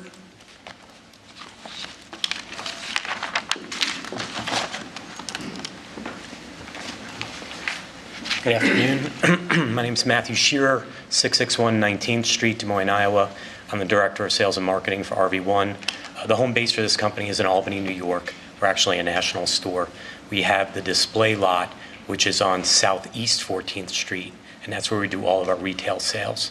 The location that we leased from Mr. Siedenberg and Mr. Nielsen was after long due diligence to find a location that we could store equipment. It was very hard in the Des Moines area to find something that would suit our needs. And when we found this location, it gave us 8,000 square feet of interior space to do assemblage, to do altercations, but none of that is body work. It would be something like Mr. Hogan said, where we're adding an awning or disassembling an awning. There is no mechanical work being done at this facility. There are no customers coming to this facility to view units or purchase units. They are coming to this facility to take possession of something they already own. So that sale actually occurs at Southeast 14th Street. All contracting is done there. They sign a storage agreement with our company so that we would store it at a facility for them to pick up at a later date. So much of the equipment on this premises is not even owned by us. I'd say about 40 to 50% of the equipment is owned by customers that we have either ordered for them and has been delivered from the factory directly, where it doesn't even get delivered to this location. It comes to Southeast 14th Street, where we accept delivery, and then our staff brings it over to Southwest 14th Street purely for storage facility reasoning. In regard to any structural changes, I don't view it as structural changes. Modifications would probably be a better word. There was, when I signed the sublease agreement, there was pre-existing a rear overhead door. I spoke with Doug and Neil and Doug and Bill, and we were able to agree to install a door there where one had been prior, and to modify the front door to make it have another panel so units could come in easier for my staff, as opposed to having to deflate tires or make it almost unusable for any taller units. They did offer us to use office space and facilities, bathroom facilities on the other side of the building. I didn't feel that was the best situation for me as a manager to have my staff running around a building and not being where they needed to be. to perform their duties on a daily basis. So we added the office space and the bathroom in our sublease section, which I think was a capital improvement to their building. I guess the most important thing for me, in my view of this overall, is that I am a resident of downtown Des Moines. I drive by downtown right there on Martin Luther King every single morning. It's rather desolate, and that makes me sad. I hope that the city can revive that area. I think that we could be good neighbors. We are good neighbors. I think we're very conscious of everything we do. If you see our display lot on Southeast 14th Street, we've just made $1 million capital investment, and everything is clean. Everything is nice. I'm still working very hard to finish it and get the certificate of occupancy, but we always try to be a good citizen, and we don't want to step on anybody's toes here. We want to make sure that we're doing the right thing for the city of Des Moines as well. Thank you very much. Anybody else be here to speak in support? Anybody here to speak in opposition? You gonna have a finish up, Sue? Okay. I am Chair, members of the board. The comparison to this operation, which council also referred to as detailing, and then he refers to as manufacturing. I don't think if I was told that this was manufacturing that I would not, I mean, I wasn't, or I would have put it in the letter. This is not manufacturing, this is detailing. The comparison to this to manufacturing, to argue that it's legal non-conforming, would not have missed my attention. I would have put that in a letter. This is the first that we've discussed this. Additionally, this is the first time I've heard that customers come to this lot. My understanding was customers don't come there. Now I'm told that just because they do the paperwork maybe somewhere else, but they're coming down here to pick up the product. That's even more indicative of an expansion lot that makes it a vehicle sales lot. I don't know how else to describe it. You've got people on site doing detailing, you've got office space, you have customers coming to pick up their product. I don't know how else you would define this. It's not an allowed use in this district, and there is no legal non-conforming status for this type of operation. Mr. Chair? Yeah? Can I ask Sue? Yeah. Ann a question?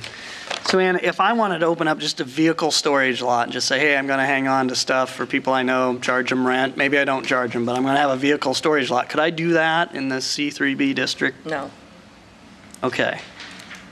Didn't the representative of the company just say that 40 to 50% of what's down there is a vehicle storage lot, that they're just storing their customers' Well, the way I vehicles? understood what he said is somebody will go to Southeast 14th, order a vehicle, it gets delivered to Southeast 14th, the vehicle, trailer, RV goes down there, it gets detailed, put on the new awnings, clean it up, it goes out into the lot, and then I, as the customer, Right. go there to complete my transaction and pick it up. Right. Or maybe you could leave it there for a while if you wanted to. I don't know what No, their what okay. their lease arrangement is for people to store. Okay. I don't know. On a separate angle, if they wanted to quit doing countertops there and wanted to do cabinets for people's kitchens from in there, or maybe do wainscoting and do, custom trim and millwork for interiors of houses, would you consider that a related non-conforming use? If they're creating something from scratch, they're manufacturing it. Okay. That's a manufacturing. If you're taking wood and making a cabinet, if you're taking a cabinet and screwing the doors on, that's assembly. That's not And manufacturing. I'm not trying to go too far down a different road, but I'm just looking at. I don't want to try to make comparisons either Right. without something right in front of me. Okay. It's not fair to do hypotheticals. Okay, all right. But you definitely see this as not the similar non-conforming use as to what was there when the zoning district Flagstaff changed. came in fully assembled. It was manufactured Right. somewhere else. They may be putting Right. awnings on it or slip covers inside or screwing down, whatever inside, but it's not manufactured here. Okay. Okay, thank you. So Ann, the only question I've got here is this DOT letter. It's got me confused. The DOT says, person who is engaged in the business of selling motor vehicles at retail, car dealer in parentheses, cannot sell, offer for sale, display, represent, or advertise that the person intends to sell motor vehicles from a location other than the person's place of business. So why then wouldn't the DOT be forcing them to license at this location? I don't know. I don't know what the DOT took into consideration. I don't know that the DOT knows that the completion of the sale is done on this property. To me, the completion of the sale is when I go pick up my vehicle, RV, and I drive it home. That's the completion of the sale. I don't know what information they gave the DOT to make that determination, number one. Okay. Number two, we on our zoning side use that as information that weighs in on whether or not we're going to permit the use, but it is not what we take into consideration for what a proper zoning use is. Just because the DOT, based on what they told them, says you don't need a license from us, doesn't mean it's that we're obligated under our zoning orders to allow it to be a use. All right. Any other questions? Mr. Hogan, this is kind of a new way we do things, so since this is zoning enforcement officer's last talk, you get to finish up. Do you have any rebuttal on that, or? Well, your code section says a non-conforming use of a structure can be changed to another non-conforming use of the similar nature. The nature of that is under your 134-1087, which says use for assembly, manufacturing, etc. And the letters, the question's been raised, was this manufacturing? If you go through, and I can't flip through it quick enough, but what the city staff report, the letters from the city all talk about detailing, they talk about adding carpet, they talk about adding the awnings. So there was no question about what the property is there to do. It is receiving of the vehicles, it is the assembly, manufacturing, if you will, detailing of the vehicle with incidental storage outside. The sales lot, which they'd like to refer to it as, is on Southeast 14th Street. This just does not meet the definition of the retail sales lot. Okay. Any other questions? Okay, we'll close the public portion, go to board decision then.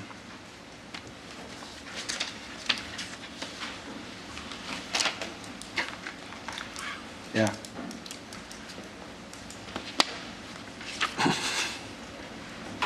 I know. Well, Been 50 minutes on this, so. I don't care if you want to call it a sales lot. I don't care if you want to call it a retail sales lot. It's a vehicle storage lot. Those are not allowed in the C3B district. I don't see it as similar to the use that occurred there before at all. It's entirely different. And I'm one of the first people that if I see somebody putting a used car out for sale at an old gas station, I call the city. It's taken care of. We see very few of the zoning issues or the zoning non-compliance that occurs in this city that's probably dealt with administratively every day.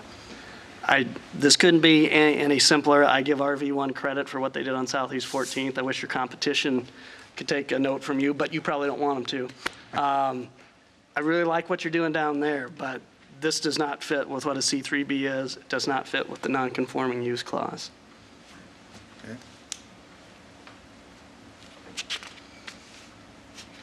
Any thoughts, Cindy? I mean, I agree that I don't think there were structural changes which would prompt this whole thing, but I'm not a builder or an architect either. Structural to me would be a change to the footprint or something different. You know, because if folks can't do internal upgrades, then that makes it kind of rough to keep a property up. You'd like to see some good come out of changes without it impacting their zone.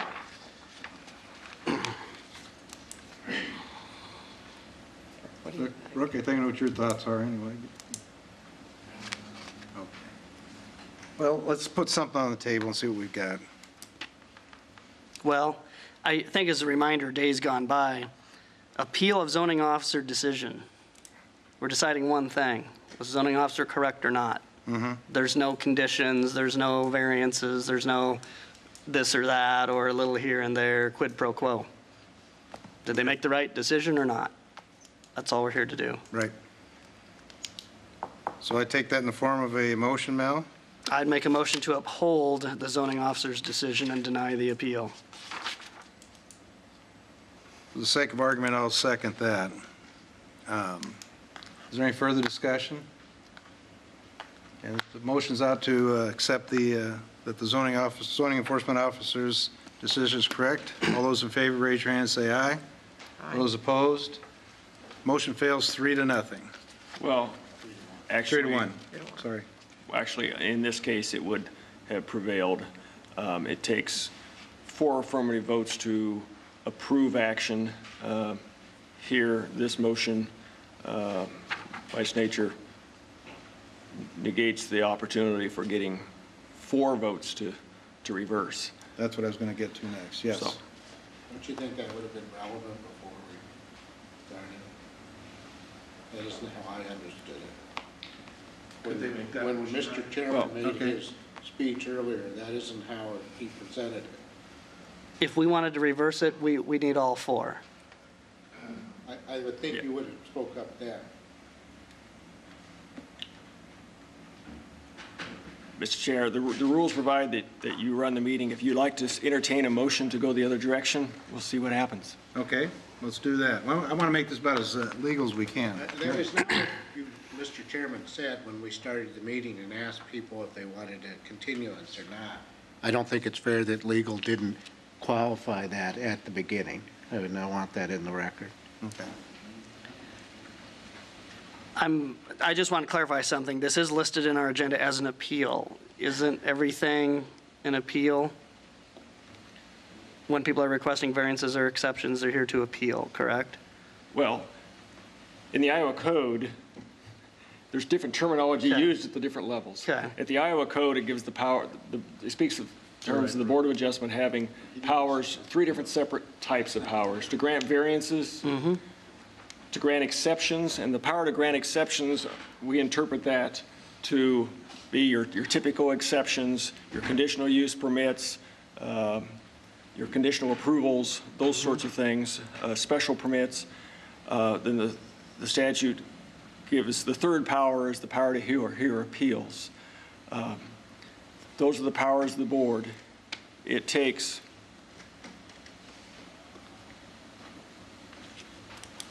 4 affirmative votes to grant an appellant's application for the statutory variance or special exceptions. It provides that it takes 4 affirmative votes to overturn the decision of the hearing officer. If it takes 4 affirmative votes to overturn the hearing officer's decision, disagree with me if you choose, but when we have a vote by 3 members to affirm, I think that's conclusive that you don't have 4 votes to overturn.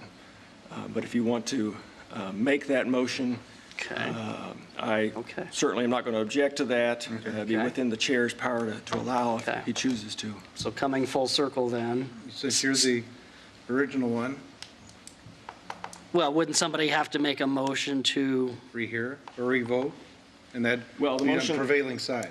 Under Mr. Brooks' argument, the motion failed for lack of carrying 4 votes. But it's not don't believe that. granted by default. He'd have to make a secondary motion, right? It's not granted by default, true. You'd have to have 4 affirmative votes to grant the appeal. Okay. We haven't actually voted on that motion. Okay. Okay, all right.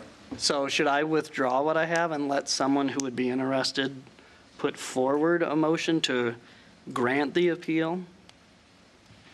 Well, this was already voted on. so Okay. I think, don't we have to rehear it and then listen to a different appeal or a different motion? I know you're getting into, Well, fortunately, I don't have to remember the Robert's Rules of Order because the rules provide that for this board, as in the Planning and Zoning Commission, the chair runs the meeting, and if someone disagrees with the manner in which the chair is running the meeting, they can make a motion, and the majority can overrule on procedural matters. Well, if the chair runs the meeting, the chair said right from the beginning that it takes 4 votes. Right. So how is your comment that it passed on 3 relevant?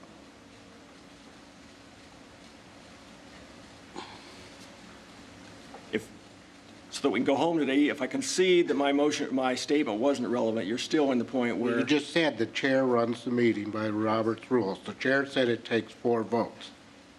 Well, the chair can't change the voting requirements, but it takes 4 affirmative votes to overrule the decision of the I think we're staff. in deep water here.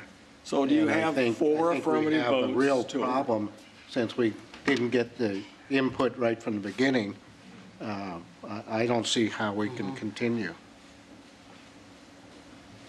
But this is an appeal that was requested, so it takes 4 affirmative votes to grant the appeal. Yes. So I think we're doing the same thing, but perhaps it sounds a How little about- different. I want this, because I want this to stand up. Let's do this. If you'll take back, to reconsider the Yes. vote, Yes? we'll vote on that, then we will come back Right. and put another motion Right. out, okay? How is I that think that's to fair, the- Brooke. You How know, is that fair to the people we already had here? Or is it fair to the people that you told right from the beginning that it takes 4 votes? It I don't- takes 4 I don't affirmative think we're votes changing to it. have approved the So motion. then it should have been clarified. to if it approve the only appeal. takes 3 votes. No, it It doesn't. takes uphold. 4 votes to It still takes approve 4. the applicant's request, be it this or all the other ones. I think the whole thing is screwed up. well, let's do it this way. At least this way, we'll have it down on the record. I'd like to at least go on the record for the applicant that I a can't, vote, we've already closed the public portion. that a vote was taken and no, a 3-1 vote was taken, the motion I was have to made tell and you it's not that on we've the already board. closed the public portion. Appreciate your thought, but I can't do that. You want to go back to yours, Mel, and ask Sure, for? sure.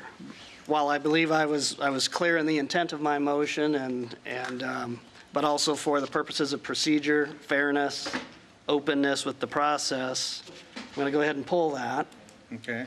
We have to vote on it, so you're requesting a revisit of the vote? Yes, I want to, I don't know what the word is for it, recant my previous request for a vote, or there's. You were on the prevailing, Yeah. if there was a prevailing side. I was on the prevailing side. This doesn't require. I'd like to open the floor to any new motions that someone might have for our consideration. Can we leave, Mr. Chairman? reconsider. Can the meeting continue? No. I'm leaving if this goes this way.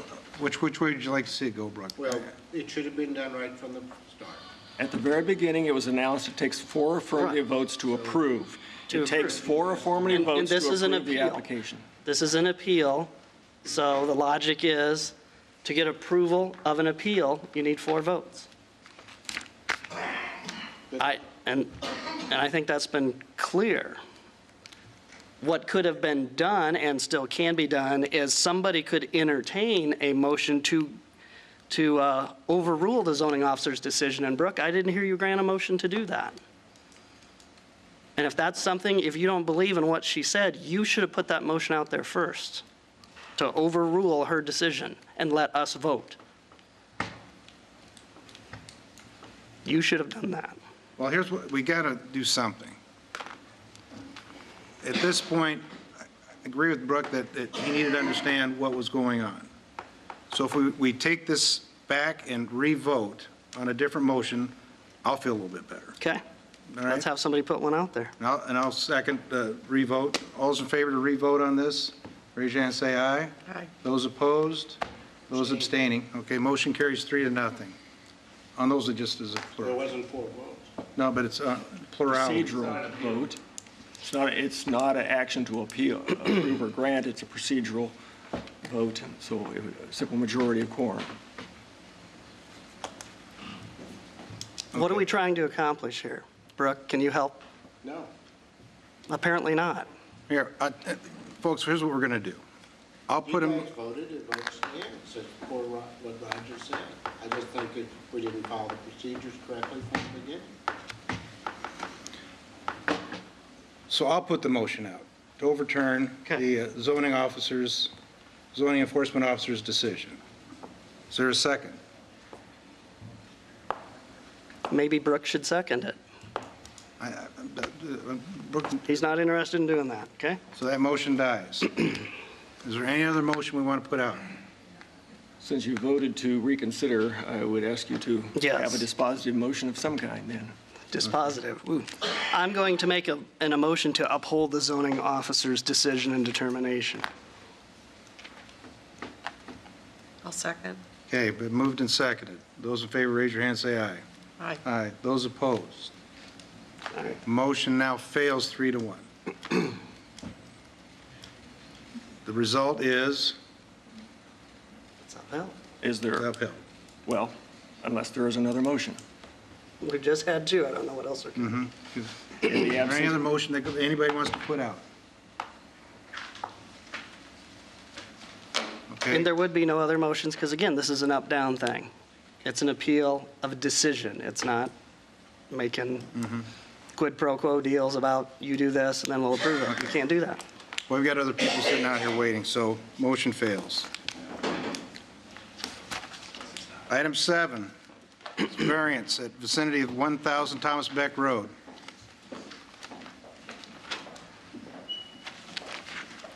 Chair, members of the board, Jason Van Essen with the city's planning staff. I'll go ahead and pass around the response cards and show images of the property. Rick? Thank you. This is the subject property on the south side of Thomas Beck Road. The building and really the focus of the discussion really is up in the northeast corner of the property. This may look similar to you. The applicant was before you, I believe, in September, seeking a conditional use permit and variance relief to allow the establishment of a tavern at this location. Some more photographs. And then kind of stretched back and looking back towards the site, towards the east. The applicant has submitted a new request. This is for a restaurant use, which has a lower threshold for the, or a lower tolerance, or however you want to say it, for the sale of alcohol. It also has a lower separation requirement from parks. This graphic was submitted recently by the appellant. You can see McRae Park in the distance. This also, I want to point this out, shows that the applicant can divide this or subdivide this larger parcel into two and create a secondary parcel that encompasses this use and then create greater distance between the park and their facility, which actually alleviates the need for the separation. So they have demonstrated that they can accommodate that. I understand they haven't officially withdrawn the request for the separation requirement, but they do have an alternative to accomplish that. Response cards are being passed around, and this is the response map. So we have the separation requirement. The other item before you is the parking.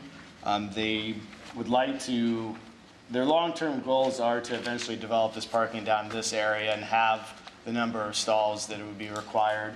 However, they would like to do that, I believe they've indicated, in about 2 years or so, and function in the near term with insufficient parking. In reviewing this request, we are recommending denial. As they've illustrated that they can meet the separation by doing this lot separation or lot split, and the functioning without parking for a commercial use, we don't believe is a unique circumstance. They haven't really demonstrated that they have any hardship that's specific to this site. It's understood when you're operating a business or starting a business, there's going to be costs associated with that and improvements to the site, and one of those is providing parking. So we'd be happy to answer any questions you might have. Question. Is the biggest concern the parking? Yes, I think they, and I don't want to speak for them, but I'll let them kind of talk through how they've accommodated the changing the lot lines. But they are, the relief that they've asked for parking would reduce their number of stalls that would be required by 37 stalls. So that's a fairly significant number. So they're required to have 67 and they'd like to have 37 less. So it's ballpark, that's about half of what they should have. Granted, it's for, they're saying a 2-year period, but that's 2 years of not enough parking, and it's too much of an impact. The biggest concern is the parking? That's correct. Not necessarily the separation? Yeah, that's correct. They haven't officially withdrawn the request for the separation relief, but they have illustrated that if they don't get that relief, that they have another mechanism to create that separation and meet the technical aspects of that requirement. Regarding the separation to McRae Park, isn't that extremely dense wooded area?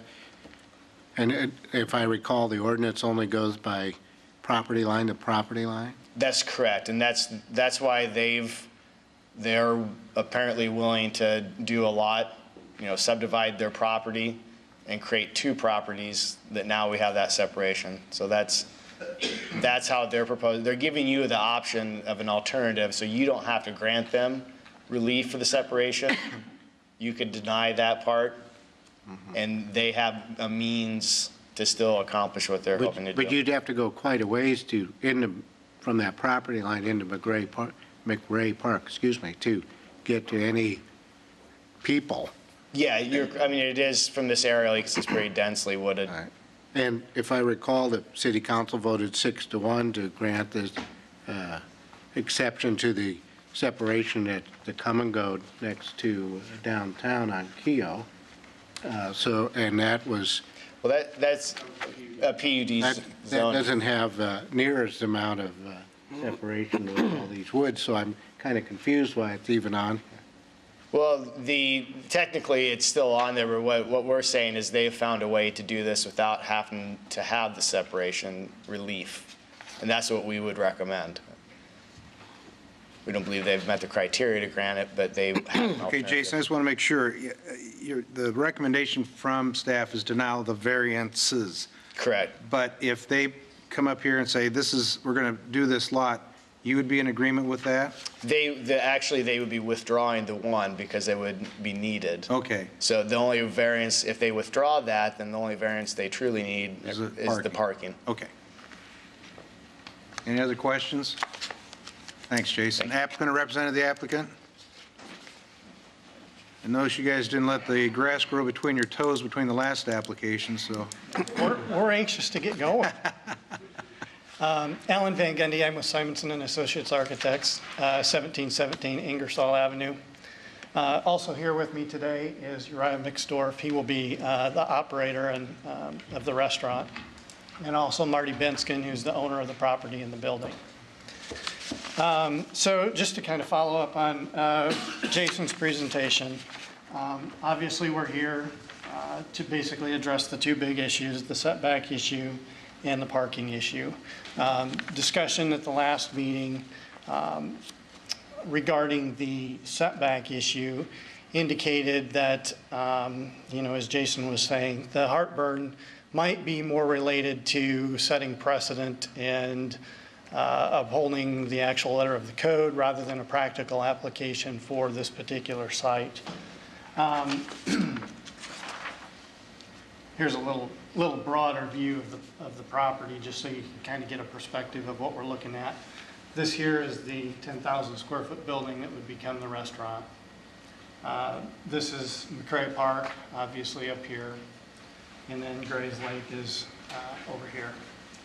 This strip of property right through here is a 50-foot wide old right-of-way. So we instantly have 50 feet of separation between McRae Park and our project. So really we're looking for an additional 25 feet to make it happen. And like Jason pointed out, we have proposed the option of going ahead and subdividing the property and creating a separate parcel such that this becomes the new property line. So you have the 50 foot from the old right-of-way and 25 foot from the new subdivided property, which gives us our 75 foot setback. Good. We left the request for the variance before you simply because it's a simpler process for us, obviously. There's less paperwork and platting, less expense for the client if it was just approved by you guys. We did go ahead and have a pre-application meeting with city staff yesterday regarding the platting and seemed to get a favorable recommendation or nod of support from them. So it's kind of in your guys' court on what you guys want to do with the separation issue. If you're not comfortable approving it, we'll go the other route. If you're good with approving it, that would simplify our lives. The I second can issue- tell you this, that one of the toughest things to do is if it was a foot or two or a foot or three, it's a lot easier for us to, but when you're talking 25 of 75, the city council's taken a very, very hard stance on that. So I think, well, at least to us they have. They sent us a They letter. just voted 6-1. I agree. To overturn it. I understand. I Right. know. How is that a hard stand? Well, different we've story gotten a for letter us. from them that stated this is what we mean. I don't agree with that. Well, I agree. I'm with you, Brooke, but that's Well, what, then let's state it clearly. okay. Mr. Chair, so that the record is correct, what was before the board was a conceptual plan as part of a plan unit development. And in a plan unit development, there is not this separation requirement in the PUD. Now, as a staff, we try to apply those same standards, so your argument is still valid in that if the distance wasn't appropriate there, it maybe shouldn't be applied here. But as far as violating the ordinance, they did not grant an exception to a requirement.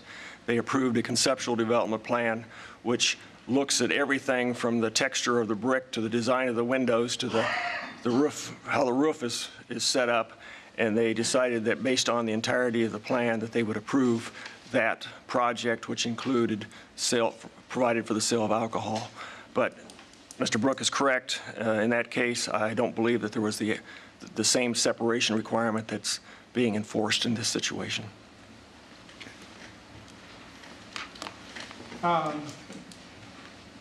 You know, we just feel like, you know, with the hillside, you know, and the dense trees, it's a different situation in this particular case as well. So we'll leave that to you guys to kind of figure out how you want to handle it. The parking, I think the last time we were before the board, there was some general direction that you would like to see how we could provide the parking if in fact it was needed. So that's basically what this plan does, demonstrates that there's ample property to provide the parking to the south and to the west of the facility. The owner of the property is fine with putting in that parking if it's demonstrated that it's needed in the future. It's just a matter of getting a business established in this location and a demonstrated need for the parking. Like I say, if it's demonstrated we have cars parking on the grass every weekend, then, you know, I think the parking is probably going to be requested and we would move forward with that. So if you have any questions for me, I'd be happy to answer them. Otherwise, like I say, Uriah is here. He can answer any questions regarding the actual restaurant business. You're going to do the additional parking now, or that's future parking? That's future parking. And future meaning? I believe the request was for 2 years. Within 2 years. So if we put a 2-year cap on that, you'd be good with that? Okay. Any other questions? Thank you. Anybody else here to speak in support? Anybody here to speak in opposition?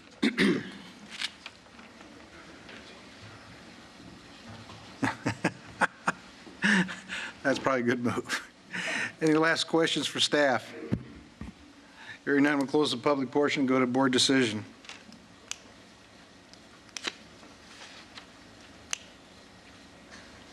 I would move approval of the variance. Both of them? So he's still requesting. With the 2-year cap. 2-year cap for parking. If I may, Chair, the only thing I'd suggest, if you are going to recommend or approve the 2-year, that perhaps you have a mechanism if there are issues that the zoning enforcement officer could bring it back to you for further consideration. Okay. I'm good. Are you good with that, Brooke? Yeah, that's usually a condition we have coming Sure. back anyway. I'll go ahead and second that. Moved and second. Is there any further discussion? Okay, all those in favor, raise your hand and say aye. Aye. Motion carries 4-0. Nice to come back in a month, isn't it? You bet. Item 8 is an exception at 2510 East 37th Court.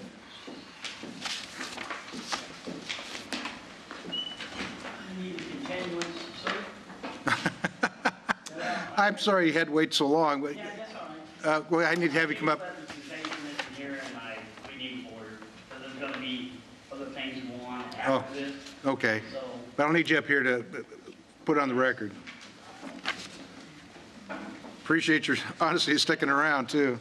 Well, first time ever with anything. My name is Dave Ross. I own the property, and I need to continue until my lawyer can be.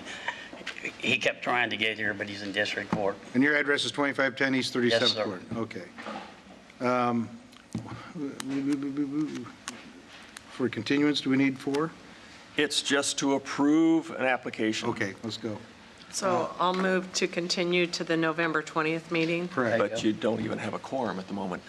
Oh, that's, I think, was what Bill asked. There we go. That's, Can you wait just one more minute? Sure. I've been waiting all this time. It's no big deal. What's another minute? Watching government at work. Maybe your attorney will show up. Well, yeah, that's what I keep saying, man. We do have people here to speak to this item who have taken time off work. I don't know if you want to hear them today. Oh, well, we do. right, good. Okay. Can we do that? Yeah, we can. You could put it at the tail end of the meeting. And see if the attorney shows up. Well, I went out there twice, and he's still in district court. It looks like it's going to be 5 o'clock, and I'm going, oh. Okay, Mel's here. Request. Pardon me, my apologies. That's right. Request to continue the next month's meeting, but there are some people here to speak in opposition. So before we vote, we'll hear what they have to say. Oh, we can do that. Yeah, okay. Who's here to speak in opposition? Just 2? Okay, if you mind, just line up here and. This is on Number 8. Yeah. Yeah, he's 37. But do we need to hear about it, or do we just? Well, they're allowed to put it in the record, so if they can't make it next month. Okay, Yeah. okay. My name's Terry Harlan, and I live next door to this property. I have photos if you want to look at them. Yeah, they'll go in the record, so. Pardon? They'll go in the record, so. Ma'am, do you think you'll be here for another? If it's I don't know. I just, okay, then you probably do want to show. Yeah. Yeah, we'll need to keep them. nope, that's fine. You can have them. You can have them. I have copies. Okay, so just put them right here, and then you can flip through them, and everybody can see them, you can talk. Okay, that's the Google one. My property sits right here, Okay. and this is the property in question. And what he's asking for is a taller fence and more driveway. And I live next door to this property, and I'm against having a taller fence on the north side of the property. This fence is between my property and the neighbor's property. The owner of the property has had problems for years, which are still ongoing. And by installing a taller fence, it will allow him to hide more cars, trucks, trailers, and campers so the neighbors cannot see the excessive amount of items he has acquired. The problem with this neighbor, or the additional payment, I mean, he has requested also allows for parking of more vehicles and piling more items such as wood pallets, non-working lawnmowers, and stacks of old tires. The problem with this neighbor has been ongoing for 13 years, and I have reported this to the city many times. This has prompted him to rearrange his property from time to time, but soon afterwards, all the items are back and the property is a mess again. I have been working with the city on how to solve this whole problem for years, and it needs to stop. Allowing him to add a taller fence and more pavement is only going to allow him to make the problem worse. All of this is all devalued my property and the neighborhood itself. It just is a mess, basically. These are photos. I don't know if it's easier to look at it this way. I can widen it out. That's good. Okay. This is the front driveway alone. This is just the front driveway. I mean, that's from looking in my driveway to theirs. This is the backyard. This is what I can see from my kitchen window. I can see this stuff. And it's constantly cars being worked on. It's a mess back there. I've watched them disassemble a boat and part it out. I've seen them disassemble a car. But these are all the pictures that I have, and most of them are of this backyard and from my kitchen.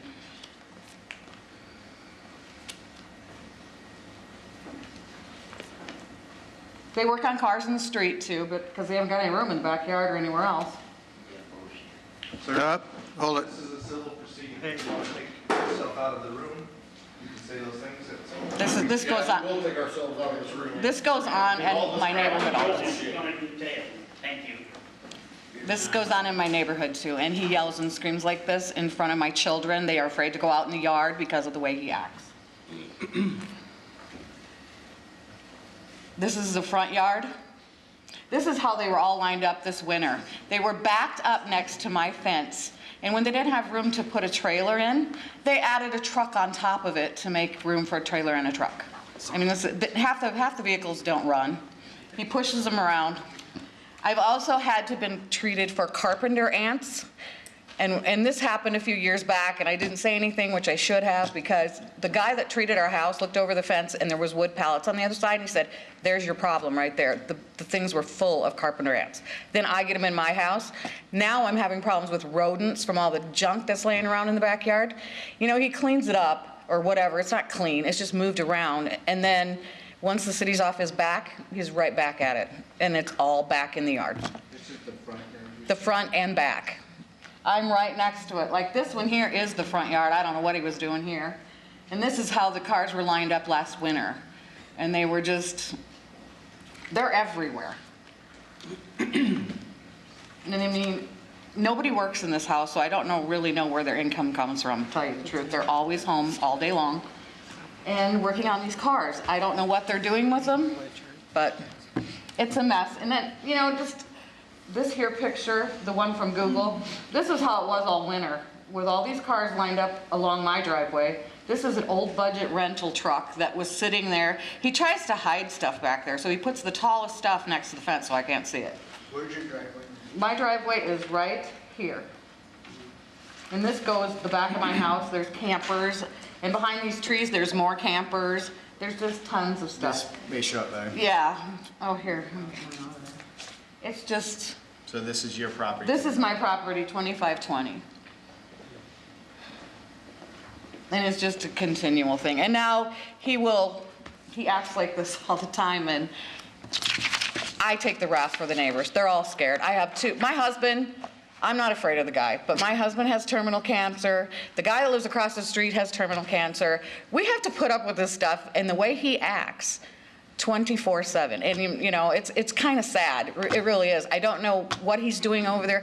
Honestly, I think he's fixing cars and selling them is what he's doing. But they're all junker cars. There's nothing. And it just, like I said, I've had rodent problems now with all the junky tires laying around. I've never had mice problems. Now all of a sudden I'm having mice. The carpenter ants, like I told you, the guy told me that's where they're coming from. They were full of those on those pallets. So. We got all documented, so if you can't make it Okay. next month, Pardon? I don't know. I mean, if I am here next month, you're gonna get those, aren't you? you can keep my Jason? pictures. Thanks. They're all yours. Okay. And it's just, like I said, it gets cleaned up, and then the next you turn around, it's right back. So, Thank you. yep.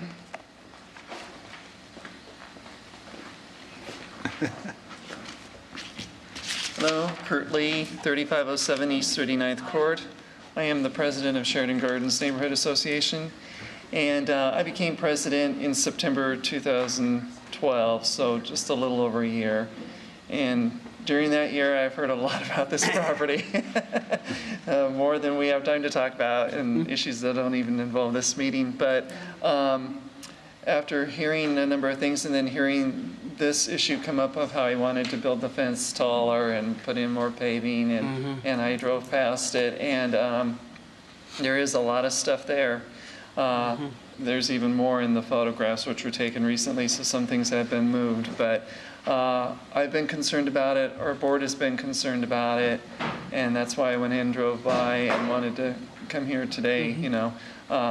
But the main question that really pops into my head after seeing that a couple days ago and even seeing him here today and the number of vehicles is, how many people are really living in this house, And, more than one family.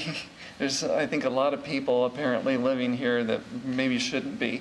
So neighbors have complained to me about it. We're concerned about it. And I think the final thing that I would say about the whole thing then is, like Terry said, is that, something needs to be done to stop it. If he builds this fence 2 feet higher, it seems obvious to us on the board that it's just to hide more stuff that's going on, and the more pavement is for more vehicle storage. So I think you're I don't think getting I can add any more than some that. personal attention from the city right now.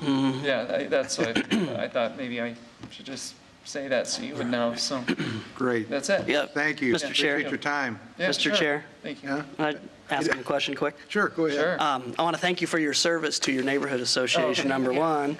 And number two, have you discussed this with the neighborhood inspection division previously or forwarded any complaints about the activities there? Yes. After I became neighborhood president, I wanted to see our meeting grow to more than just 17 people coming. Okay. So we started. That's not bad. We started doing mass mailings, Sure. and we started seeing 60 to 100 people come. So it's pretty amazing. And like we had Holly Olson from Neighborhood Finance, and then we had.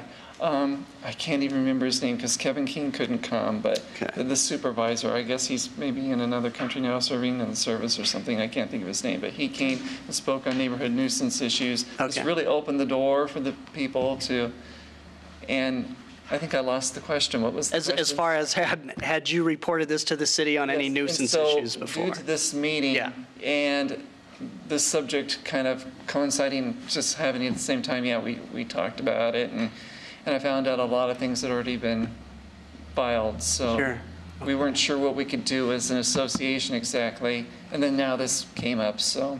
Okay. Well, thanks for coming down. I'm fully aware, so. Sure, appreciate that. Well, very good, thank you very much. Thank you. So, Ann, you got some tidbits of information for us? Chair, members of the board, we are painfully aware of this property. We do have pending court action regarding ongoing issues there, including overcrowding, business activity, too many cars, not customary and incidental to a residential neighborhood. So we do have junkyard, everything. Okay. So we're trying to get a long-term permanent solution to the problem through a court order that we haven't been able to do on numerous cleanups to try and change the behavior of the occupant of this house. So we are on it. Sue, has this stretch of East 37th been in the city for a long time? This isn't a newly annexed area of Capitol Heights or anything, is it? I don't believe it's newly annexed. I believe it's been for a while. So. Okay. So no grandfathering probably of any county things. No. Okay. Thank you. Okay. It may be moot, but they requested a continuance. I'll make the motion. Let's continue to the November 20th meeting. We already requested it, and so that's all we have to do is vote on They it. indicated they wanted their representation. If you want his attorney present. Yeah, okay. I'm sure that would make a big difference. So I'll second that, Bill. Okay. Moved and seconded to November 20th.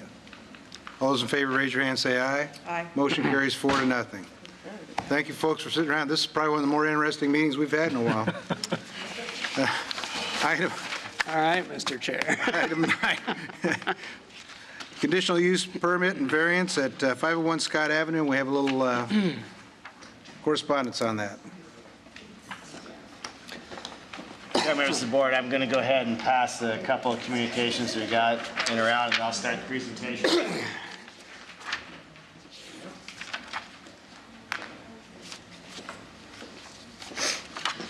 We have a request for a conditional use for business selling wine, liquor, or beer, and then a variance of the provision that requires any new tavern-type use to have a 150-foot separation from church, school, park, and licensed child care facility. I'll show you, start with an aerial. The subject property, this is East Martin Luther King Parkway to the north, the Des Moines River to the south. The property is on the corner of Southeast 5th and Scott.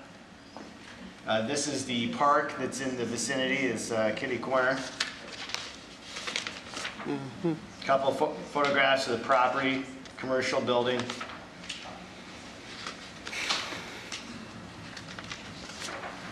And then we have, yes.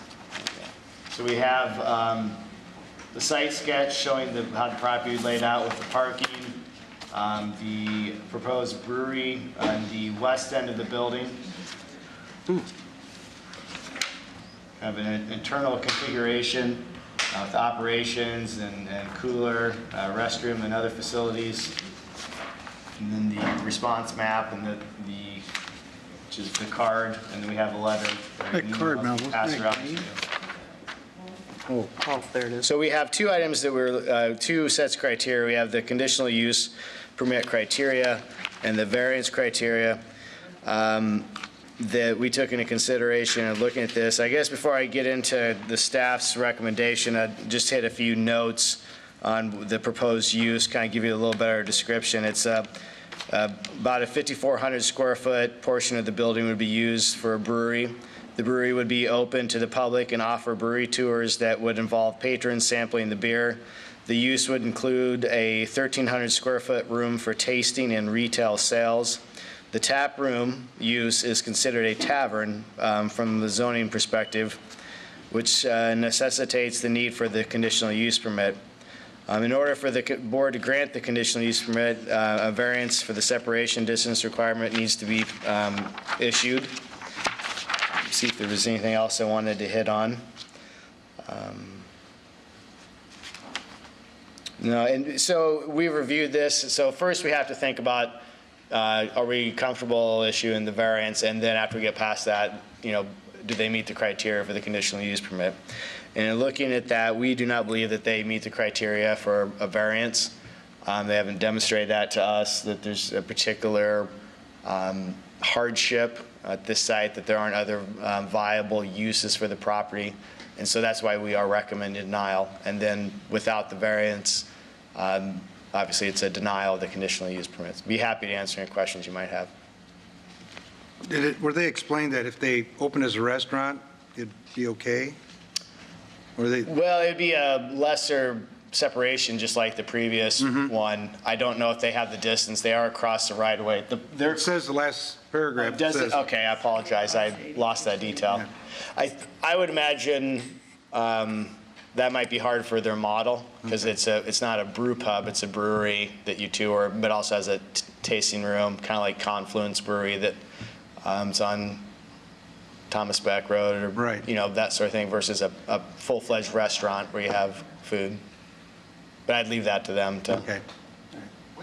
What park is it near? The name slips me. Let me. Park it says, but can you? Yes. Do you have a map? Got a wading pool and I think there's also community gardening is what is predominantly there now.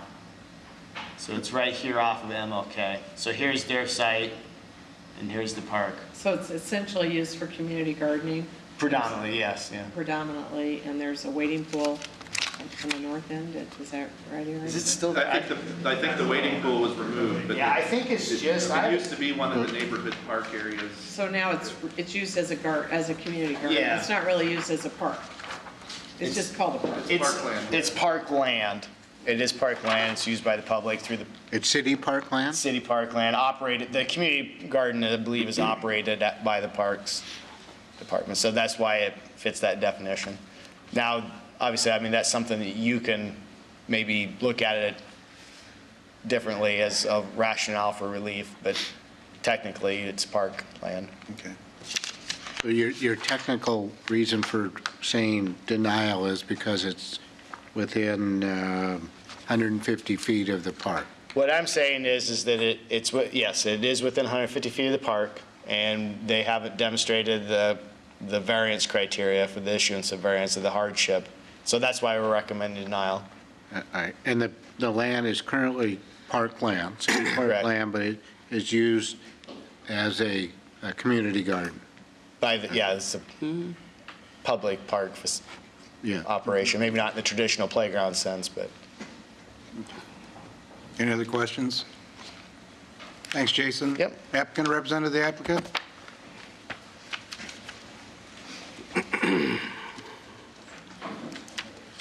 Hi, Mason Grobin, 300 Walnut, Des Moines. Just a couple things I'll touch on is our intended use is a brewery, very different than the brew pubs or the brew bars, which is the confluence. It's basically just a brew pub that doesn't have food. We're actually a production brewery, have been operating 5 years in Newton, strictly production without any retail. So we manufacture beer there, and we ship to 5 different states around the Midwest. So currently 100% of our sales, what we call off-premise, or they're not even, it's just 6-packs that go to the grocery stores and stuff. When we move to this new location, we'll continue to do that. Only about 20% of the floor plan is for what we want to do at our tap room, which is just basically where somebody after a tour can come and sample our wares, I guess. Finally, also just the percentage of sales. If they talk about the 50% food, versus alcohol consumed on site. I guess I like to stress that, even at our new location, 90% of our sales will be, distribution sales, where there's not even sales on site. And then finally, that we did get the support of the East Village Association, and they were enthusiastic about the project. Thanks. Thank you. Oh, yeah. Yes, you're popular. What are your hours of operation and what kind of capacity would you anticipate for your tasting area? Could you fit 100 people or 50 people, or what are you? Our business model to start is, I think, maybe what we'll plan to do is be open on Saturdays, maybe a few tours on Friday evening. But it's more a thing where you schedule online in advance for a tour. I think a tour would be 15, 20 people at the max, where you go through a 45-minute tour experience, and at the end of it, you sample beer.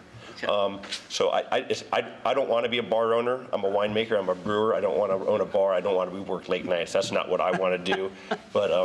But yeah, so I think would be the tours, and then possibly small special events where you could rent it out. But that would be it's under 50 is the capacity in there. Okay. And you could purchase after you taste? Yes, you could purchase. I mean, like I said, I think we'd have seating for maybe 20 to 30 people, but it's more kind of moving people through. And I think most of our sales I really see are going to be the 6-pack to go and T-shirts to go. It's not really going to be designed where you sit around and have beer. Okay. You mentioned wine. You're not doing wine here. You're just doing beer? Yeah, that's correct. As Iowa law stands now, we would only be able to sell the beer we produce on site. No wine, no liquor, nothing like that. Okay. And I've got a question on parking. I know sometimes at the winery that can be an issue, but you're working on that. Do you anticipate, I think you got 15 spaces here. How would you handle parking? It definitely is a concern. I think that for the amount of space, I think we were within code for the amount of parking that we have. And I think that's kind of what we did on that. Do some of the side streets have parking there? I think, yeah. Because I know Scott doesn't right in front, but. Right, there's some side streets there. Fifth and Fourth, maybe? It's just kind of a little side street that I don't see no parking signs along those streets. Okay, thank you. And I don't know if this is pertinent, just curiosity or anything, but are you planning on, is this an extension of your Newton location, or are you planning on leaving there and coming here? We'll be vacating Newton and moving our whole operation into Des Moines. You're going to be moving. Okay. Yeah. Okay. Yep. Any other questions? Thank you. I suppose you want to speak in support, too. Sure. Greg Wattier with Slingshot Architecture. Thank you for your time. Just a couple quick sort of images to... You need me to widen her out? Yeah, please. There it goes. So this first image shows our relationship actually to the community garden, and yes, it is predominantly a community garden. I have several images here to sort of show you that. So my understanding, the way the letter of the law, the code is written, is it's from corner of property line to property line, and so that's the 82 feet. What you're seeing is sort of a phased development. They do hope to grow to the second phase, but right now they would only be doing the first phase. I also wanted to point out, this is actually one of the bigger reasons they selected this building, and where my finger is, I'm pointing out their actual location. But as you all know, there's plans that are not so far off in the distant future as developers and folks such as the Grobens are purchasing property in this area. This is part of sort of what we call sort of the Southern Market District master plan. So there definitely is this plan to move forward in this area with these types of developments between commercial, residential, and so forth. And you'll also see, even though, again, it's just a master plan, but the idea is that garden area probably would at some point be sold off to a developer, but at least that's our understanding of the plan. Someone asked a question about parking. We're not asking for relief. We do meet within one space. I think our minimum was, or the required was 12. We do meet those requirements with our on-site parking here. Obviously, if there is more, they can park on the streets, but we're not asking for relief at this time. Also wanted to point out that we are doing some site enhancements and some other work along Southeast 5th. Right now, Southeast 5th is basically a paved row with no curb, no edge, no nothing, and we're doing a little bit of work along there as part of this project as well. Just a few photos just to show you the garden area. I think you all kind of know what a garden looks like, but this is the community garden park, as they call it. Just some additional images just to sort of show you what we're thinking about doing with the building. You saw an earlier image of what the existing, the existing project now. We're hoping to make a significant change there visually and show people what they can do. This would be the south side or the rear side, so we're actually modifying sort of the exterior of the entire building. And there were some other water issues with the parapets and things, and we're solving all those issues as well. And this is where you'll park your bicycle when you come up. Sure. So, any questions? Looks good. Sounds good. Thank you. Anybody else here to speak in support?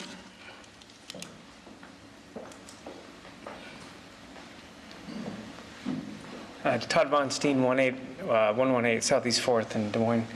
We're actually the tenant next door to this In suite, it's going to be Suite C, and definitely we're okay with this as the tenant. Right now we just use it for warehouse, but even though we're in and out of there quite a bit, we're definitely in support of this. And also I was on the action plan committee for Sherman Hill and for East Village when we were working through dividing East Village into the 5 districts, and we came up with the actual market district name. And we have to loosen up a little bit on our standards and get things moving down here. So please take the noose off just a little bit and let's get some stuff moving so we can get Mid-American moving out and get the city kind of get things moving a little bit. So please, while I agree with Jason in black and white, it's, obviously the staff, with all due respect to the staff, it's right, but just for the future of the market district, please take the noose off and let this happen. Thank you. Thank you. Anybody else here to speak in support? Anybody here to speak in opposition? Any last questions for staff? Hearing none, we'll close the public portion, go to board decision. Well, we should take the noose off. I move approval of the conditional use permit and variance. I'm happy to second that.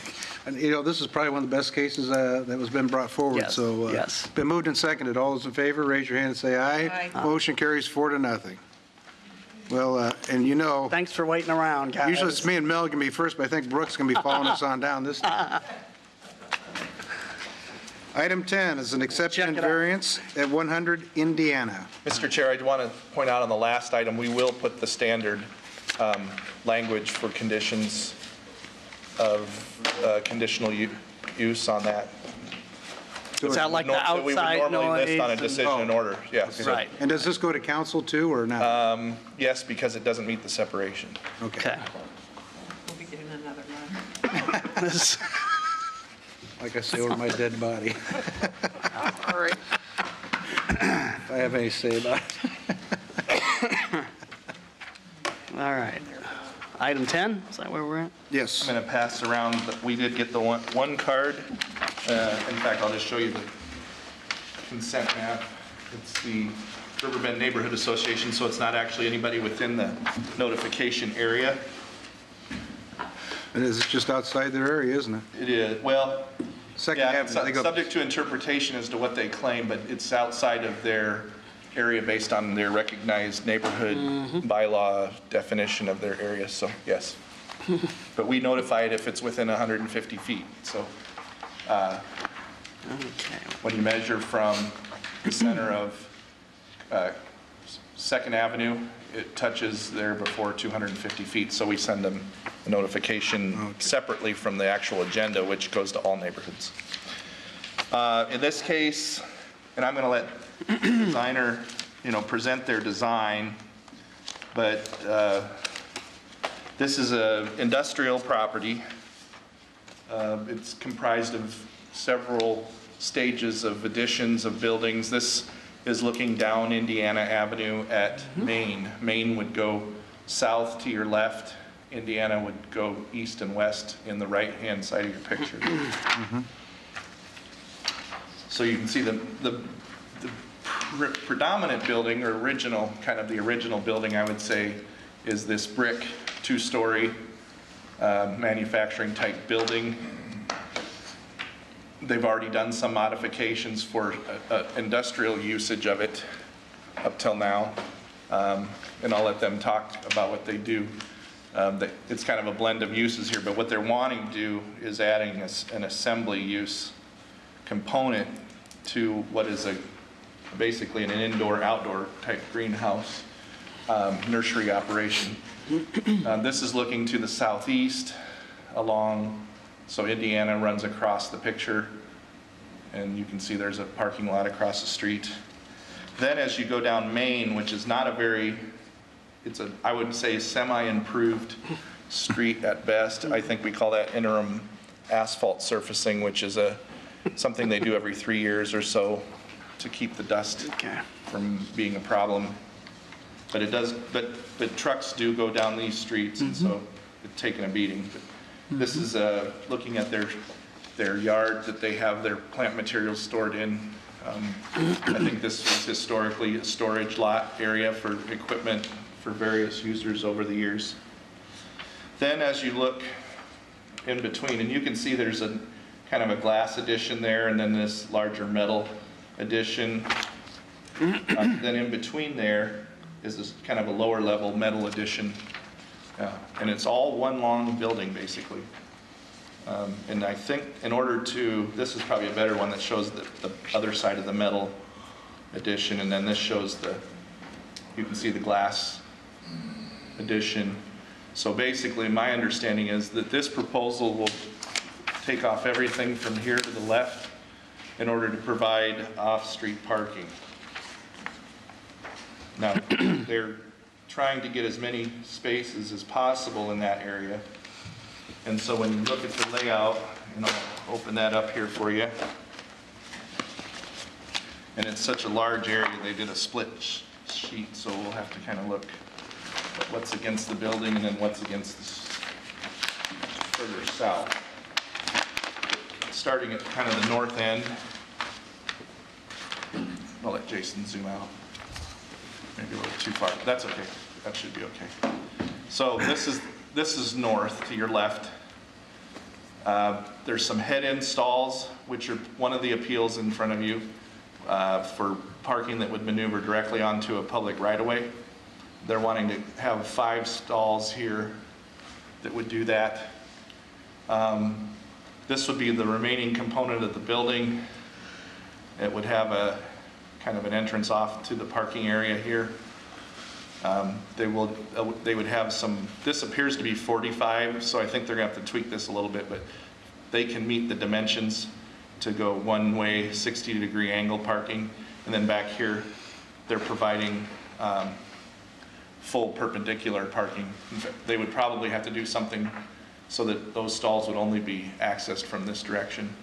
and not as through, because there does become a maneuvering problem there. So we might require under the site plan that they do curb stops or something there to prevent that. And then as you go to the south edge, there's actually some that head into the very south property line. There would be cross access to the alley and to Main Street. And when I say Main Street, it's the state of Maine that it's named after. Not like your typical Main Street. And you know something, Eric? I used to deliver papers down there, and I used to tell my folks that I was down on Main Street. My dad called me a liar. Couldn't believe the M-A-I-N-E. That's right. And then basically the front end, that's really not the subject of your appeal much in this case, but there would preserve the actual existing parking there. It's non-conforming.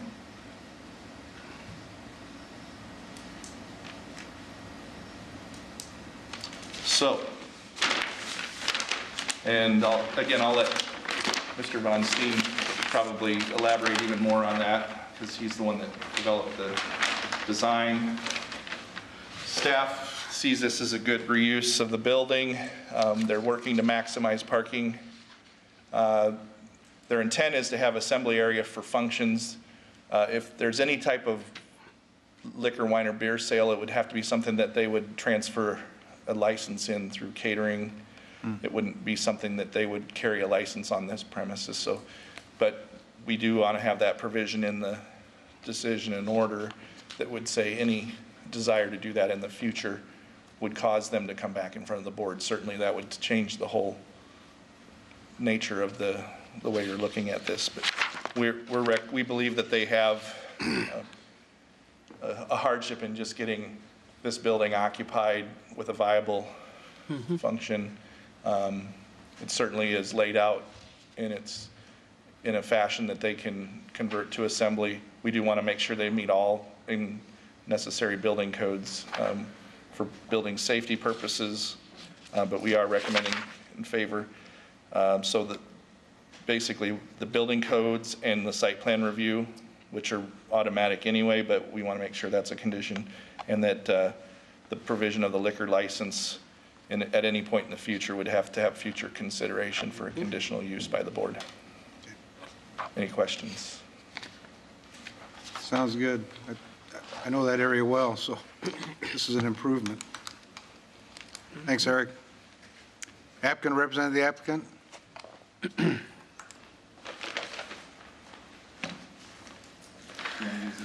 Yeah. Jason can help zoom out and in.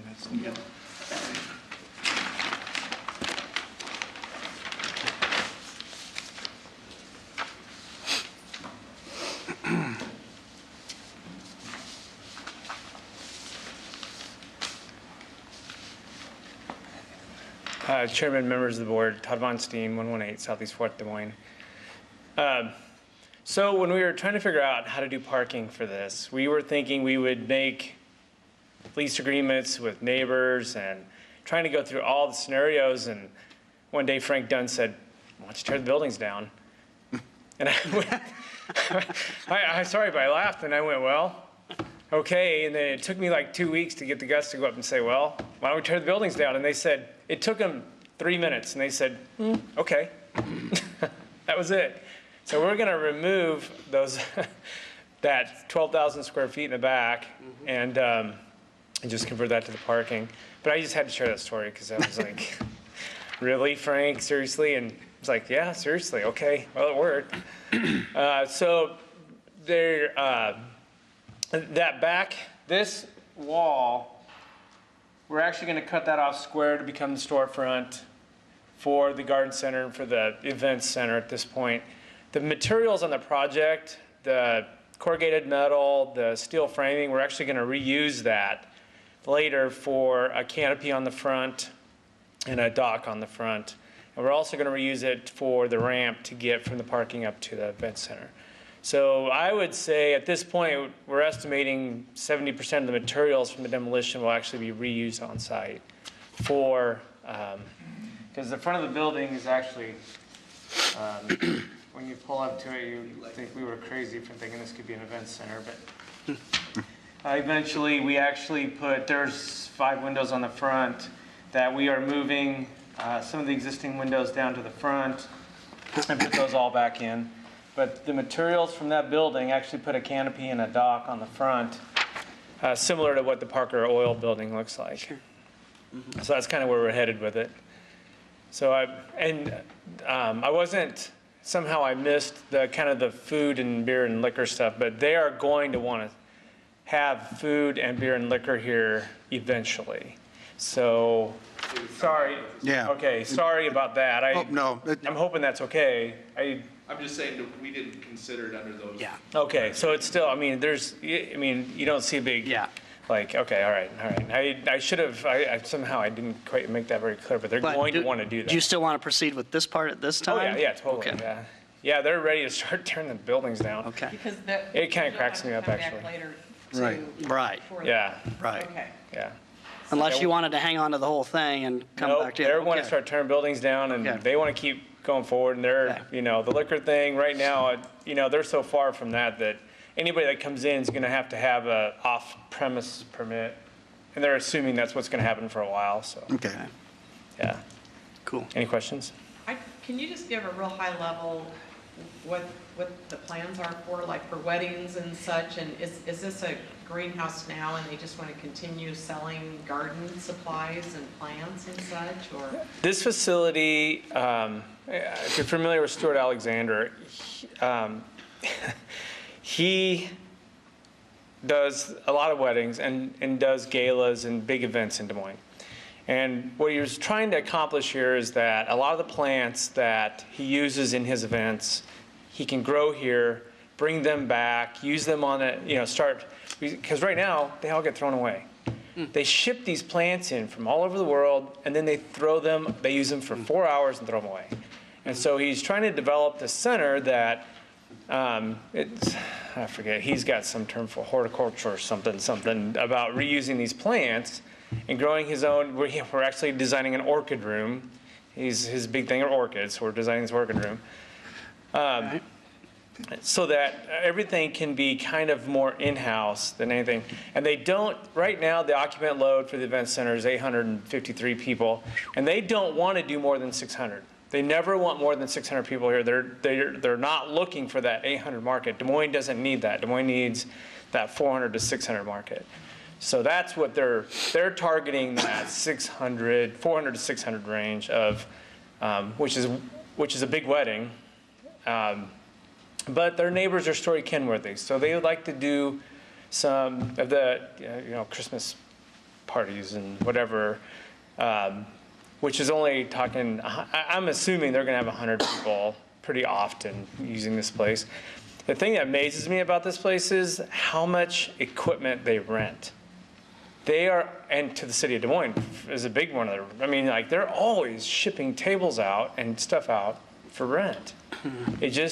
So they're always got these 2 trucks just going in and out all the time. So that was one of our struggles was, hey, we got to stay out of the way of these trucks because they are in and out. 8 tables go here, 8 tables go there, 10 tables. It's pretty bizarre, but Des Moines is a busy place. Anything else? Thanks. Sounds good. Just one quick one. Sure. Todd, if you do tear the building down, make your new parking area, you'll be doing that with hard surface and? Yeah, everything's hard surface. Okay. Yeah, we have to meet the standards. Okay. For sure. All right. The only thing, it didn't occur to me until the item 6. It would be great to give them a couple years to do this so they could actually put some funding into the event center, but I hadn't thought about putting a timeline on it. I thought we were just going to have to do it and be done with it and then wait on the event center, but it'd be great to have some time to put the parking in, but whatever the board wants to do. You opened up Pandora's box. Well, Yeah, I was going to say, are you stating I or wasn't going to say anything. I'm like, asking? well, I should have asked for some time to do this, but I'm just excited that. You ever go down that area, Mel? Yeah. Oh, yeah. My dad used to drive a truck for Caldwell Hardtime. Oh, that's right, yeah. So, you know, if everybody else was up to code, then I'd feel. Yeah. Do you think a year would be a good time frame? Oh, Yeah, let's Could we approve this and he could come back with the secondary supplemental app later? He'd have to file it, but, yeah, because you you're know, not going just to to get keep it concrete moving. poured anytime soon anyway. Yeah. No, for sure. Right. It's really, right now, it's about getting it demoed and probably coming Right. back to staff to say, you know, can we at least put a rock down for the winter to, I don't even know if we can get the event center up and running. It's sprinkled. I mean, right now, an engineer said the loading's fine. It's already sprinkled fine. So really, it's not that far away from use, but I'm in no hurry, so. Okay. If you wanted something today, subject to how it goes, you might just want to come back with another mini app for some of these other things Yeah. later then. Yeah, no, let's just, it's okay. All right. Let's not make it And do complicated. want to give you a reminder, if you're tearing buildings down, make sure you get your asbestos inspections and removals done first. Yeah, these are steel frame, all they are. You're still required to get one done by Okay. state law. Just a little tip for the afternoon. Yeah, I probably would have missed that. I would have went to a demo permit. and- I've got a certain responsibility and background in my other job in those areas in government. So, yeah, you very just a much. tip. Yeah, it doesn't matter even if you don't think it has asbestos. You got to thank get it you. done. It's pretty cheap. Any other questions? Thank you. And I don't see anybody else out here in support, and I don't see anybody else out here in opposition. I'll move staff. Whoops, we need to. Are you here to speak in opposition? Okay. Yeah, we're trying to get to you as quick as we can here, so sit tight. I'll second. Okay, Nobody moved and else has. seconded. Did you get the motion, Jason? Yes, staff rec. Yep. All those in favor, raise your hand, say aye. Aye. Motion carries 4-0. Get the express route today. Now we'll get the circus going. I thought we had a circus going all day today. Item 11 is a special permit in the vicinity of 6550 Bloomfield Road. While we're clearing off the table from the last time, I'll go ahead and pass the cards around. You can come sit up in the front now because you're going to be front and center.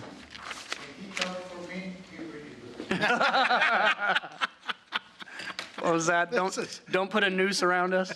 I don't understand nothing of Hebrew, but he would talk. I'll go ahead and present this if you want to just have a seat, or you can stand over here if you like. We just don't want you to go too far. The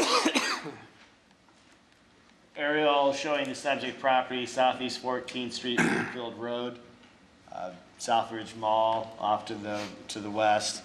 This is a special permit request to allow a circus use from October 25th to November 3rd. Just to kind of describe what would go on. A tent would be located in the grassy area within the northern portion of the site, and then parking would be provided within the existing parking lot. I'll show a couple of photographs and we'll get right to the heart of this one. Let me show that. I guess I just really have one picture, just kind of give you a sense of the area. And then the response map and the cards going around. We reviewed this against the criteria for special permits and believe it meets the criteria. We do have some conditions in the staff recommendation. Most of them, I'll say, are just pretty much reiterating kind of standard types of things like compliance with the noise control ordinance, and then reiterating our understanding from the applicant that there's no intention to have liquor, wine, or beer. The one thing that we're not really sure about from feedback from the applicant is we are recommending a condition to limit the hours from 8 to 10 p.m. just to minimize the impact on the residential uses that are south. I think it shows up better in this photograph. So I guess that would be the only thing really that we would put out there to get feedback from the applicant. The rest of it, just reiterating the dates, liquor, wine, and beer, trash, and litter receptacles, having those on site, making sure they're picked up, and that the permit can be brought back to you by a zoning enforcement officer if there's a problem. So happy to answer any questions. Jason, the dates here are a little tight here. The 25th is Friday. Yes, he's... Well, the decision orders don't get signed until next Tuesday. So have you got a suggestion there? No, I don't. What I know is that the applicant. We'll have to get down here to City Hall or. That's right. Not a problem. I'll tell you what, since Bert's not here, Yeah, I'm going to have Bert call you and sort From his something out. deathbed? From his deathbed? That's right, from his deathbed. He's just ill. It's not turning. We have been trying to work with the appellant. He, came in and had some stuff planned out.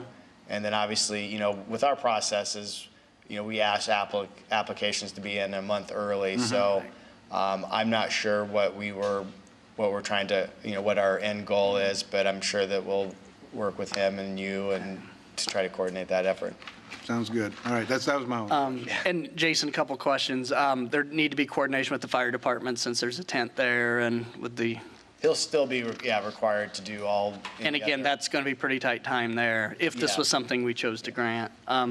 Second question, within the last year, we granted an approval down here for conditional use as I think kind of a, reception hall kind of building. It might have been a different applicant. Because we talked about they wanted to have parking to the north and not have it hard surfaced. Within the existing building? Yeah. Oh, okay. And I don't know, and perhaps I can ask the appellant if, I was just curious if we were talking the same party here. Short-term. Okay.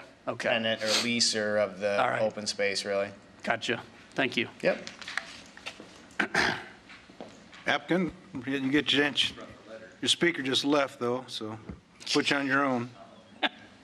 He was just recruiting him. I don't know if I know that much English. My name is Jaime Garcia. My wife, my kids, and I own a small but professional and nice big top circus show. And what I'm asking is for your authorization for us to bring our show to the Moines for the second time. We played here 7 years ago, but I never been requested to be in front of the city council. Believe me, I feel weird, and I am the ringmaster.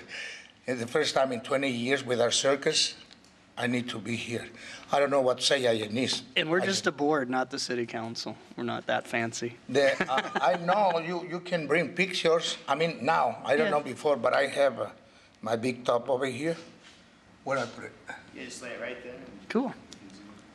It's just small, but neat. Oops. Okay.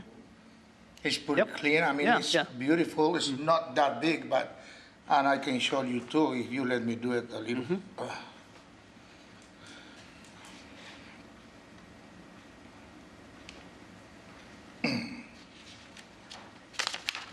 Little clip over here.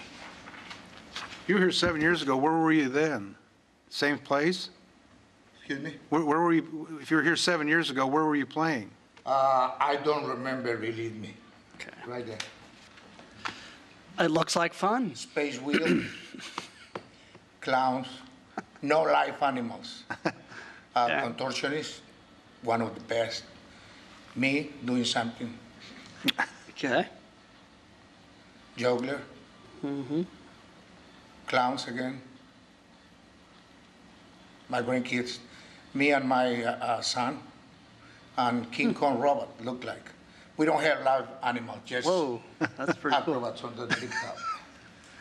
I don't know, I can bring pictures or something, but no, that's good. The only idea I have was my telephone. Sure. So I ask you please to let us play here. Some people tell me if it's a small show, why 2 weekends? Because we don't have that much money for us to invest in promotion. So the second weekend, by the word of mouth, we get better response from the audience. Okay. Any questions? Mel? Mr. Garcia, where are you from? Where does your business base out of? Where I am from? Yeah. Dallas, Texas. I mean, Mexico originally, 30 years ago. But you're from Dallas now? Yes, and sir. Okay, and you go across the Heartland Midwest with this throughout the year? Again, please? Do you travel all over the central United States? Yeah, it took me 7 years because America is so big. Sure. And playing 1 or 2 weeks each town take us that much time for us to come over here. And do you have an agreement with the owner of the property to do this? He's okay with everything? I think he have bring the He brought authorization letter. Okay, all right. He's the one that has the bar. Ah, okay. And are you going to plan to have the people park in the parking lot that's already there? Yeah, we want to use one of the, Park in the concrete parking lot for the cars? uh-huh. Yeah. Yes, sir. Okay. Because if you have people driving on the grass, it could get kind of muddy there, so. No. Okay, all right. So, but Everybody- you have your tent in the grass, right? Mhm. Okay. Okay. I live pretty close to there, so if we approve this, I'll come and see you. Okay, yeah, so that, give me the answer, yes? We'll be forthcoming, I think. We have follow a couple, you're done, thank you. Yep. Almost ready. I'll Okay. tell you when. Okay. Is there anybody, and I know there's nobody else here, so is there any last questions for staff? Nope. Okay, close the public portion, go to board decision. As the south side guy, I'd make a recommendation for approval, but I'd ask the staff to remind him of any other departments he'd need to talk to, even if there's a sales tax question, to maybe refer him over, as much as you can. I know we have a tent permit, so that the fire. Right, right, to make sure it's safe, but, just maybe give him any other reminders that you guys can think of. Okay, do I hear a second? Second. Cindy? Okay, moved and seconded. All those in favor, raise your hand, say aye. Aye. Motion carries 4-0. Now you're good. Thank you. You bet. Approve last month's meeting notes? Nope, you're good. We'll send out a decision in order. Okay. Second. All those in favor, raise your hand, say aye. Aye. 3-1, one abstention. Did you get that? 3? Have a good evening. Oh, one abstention for the meetings. And approval of the meeting dates for 2014? Yeah, you said Bert sent those. I Yeah. overlooked it. Brooke, you're going to make the motion? But it's His still hand's the- up. It's still the same. Okay. It's the same format. We just want you to. Yep, approve just the to know 'em. calendar. Okay. So November and December are early Yeah, again. November, we're having to move it back from the November 19th date. We're having to move back, and we're having to move back December because of the Christmas holiday. And then I think other than that, we're good. P and Z had a couple of other things that they had to deal with. But Been moved with, and Cindy seconds. All in favor, raise your hand, say aye. Motion carries 4-0. Thank you, everybody. And still not bad time. A little over 3 hours. It's more fun. Don't forget December.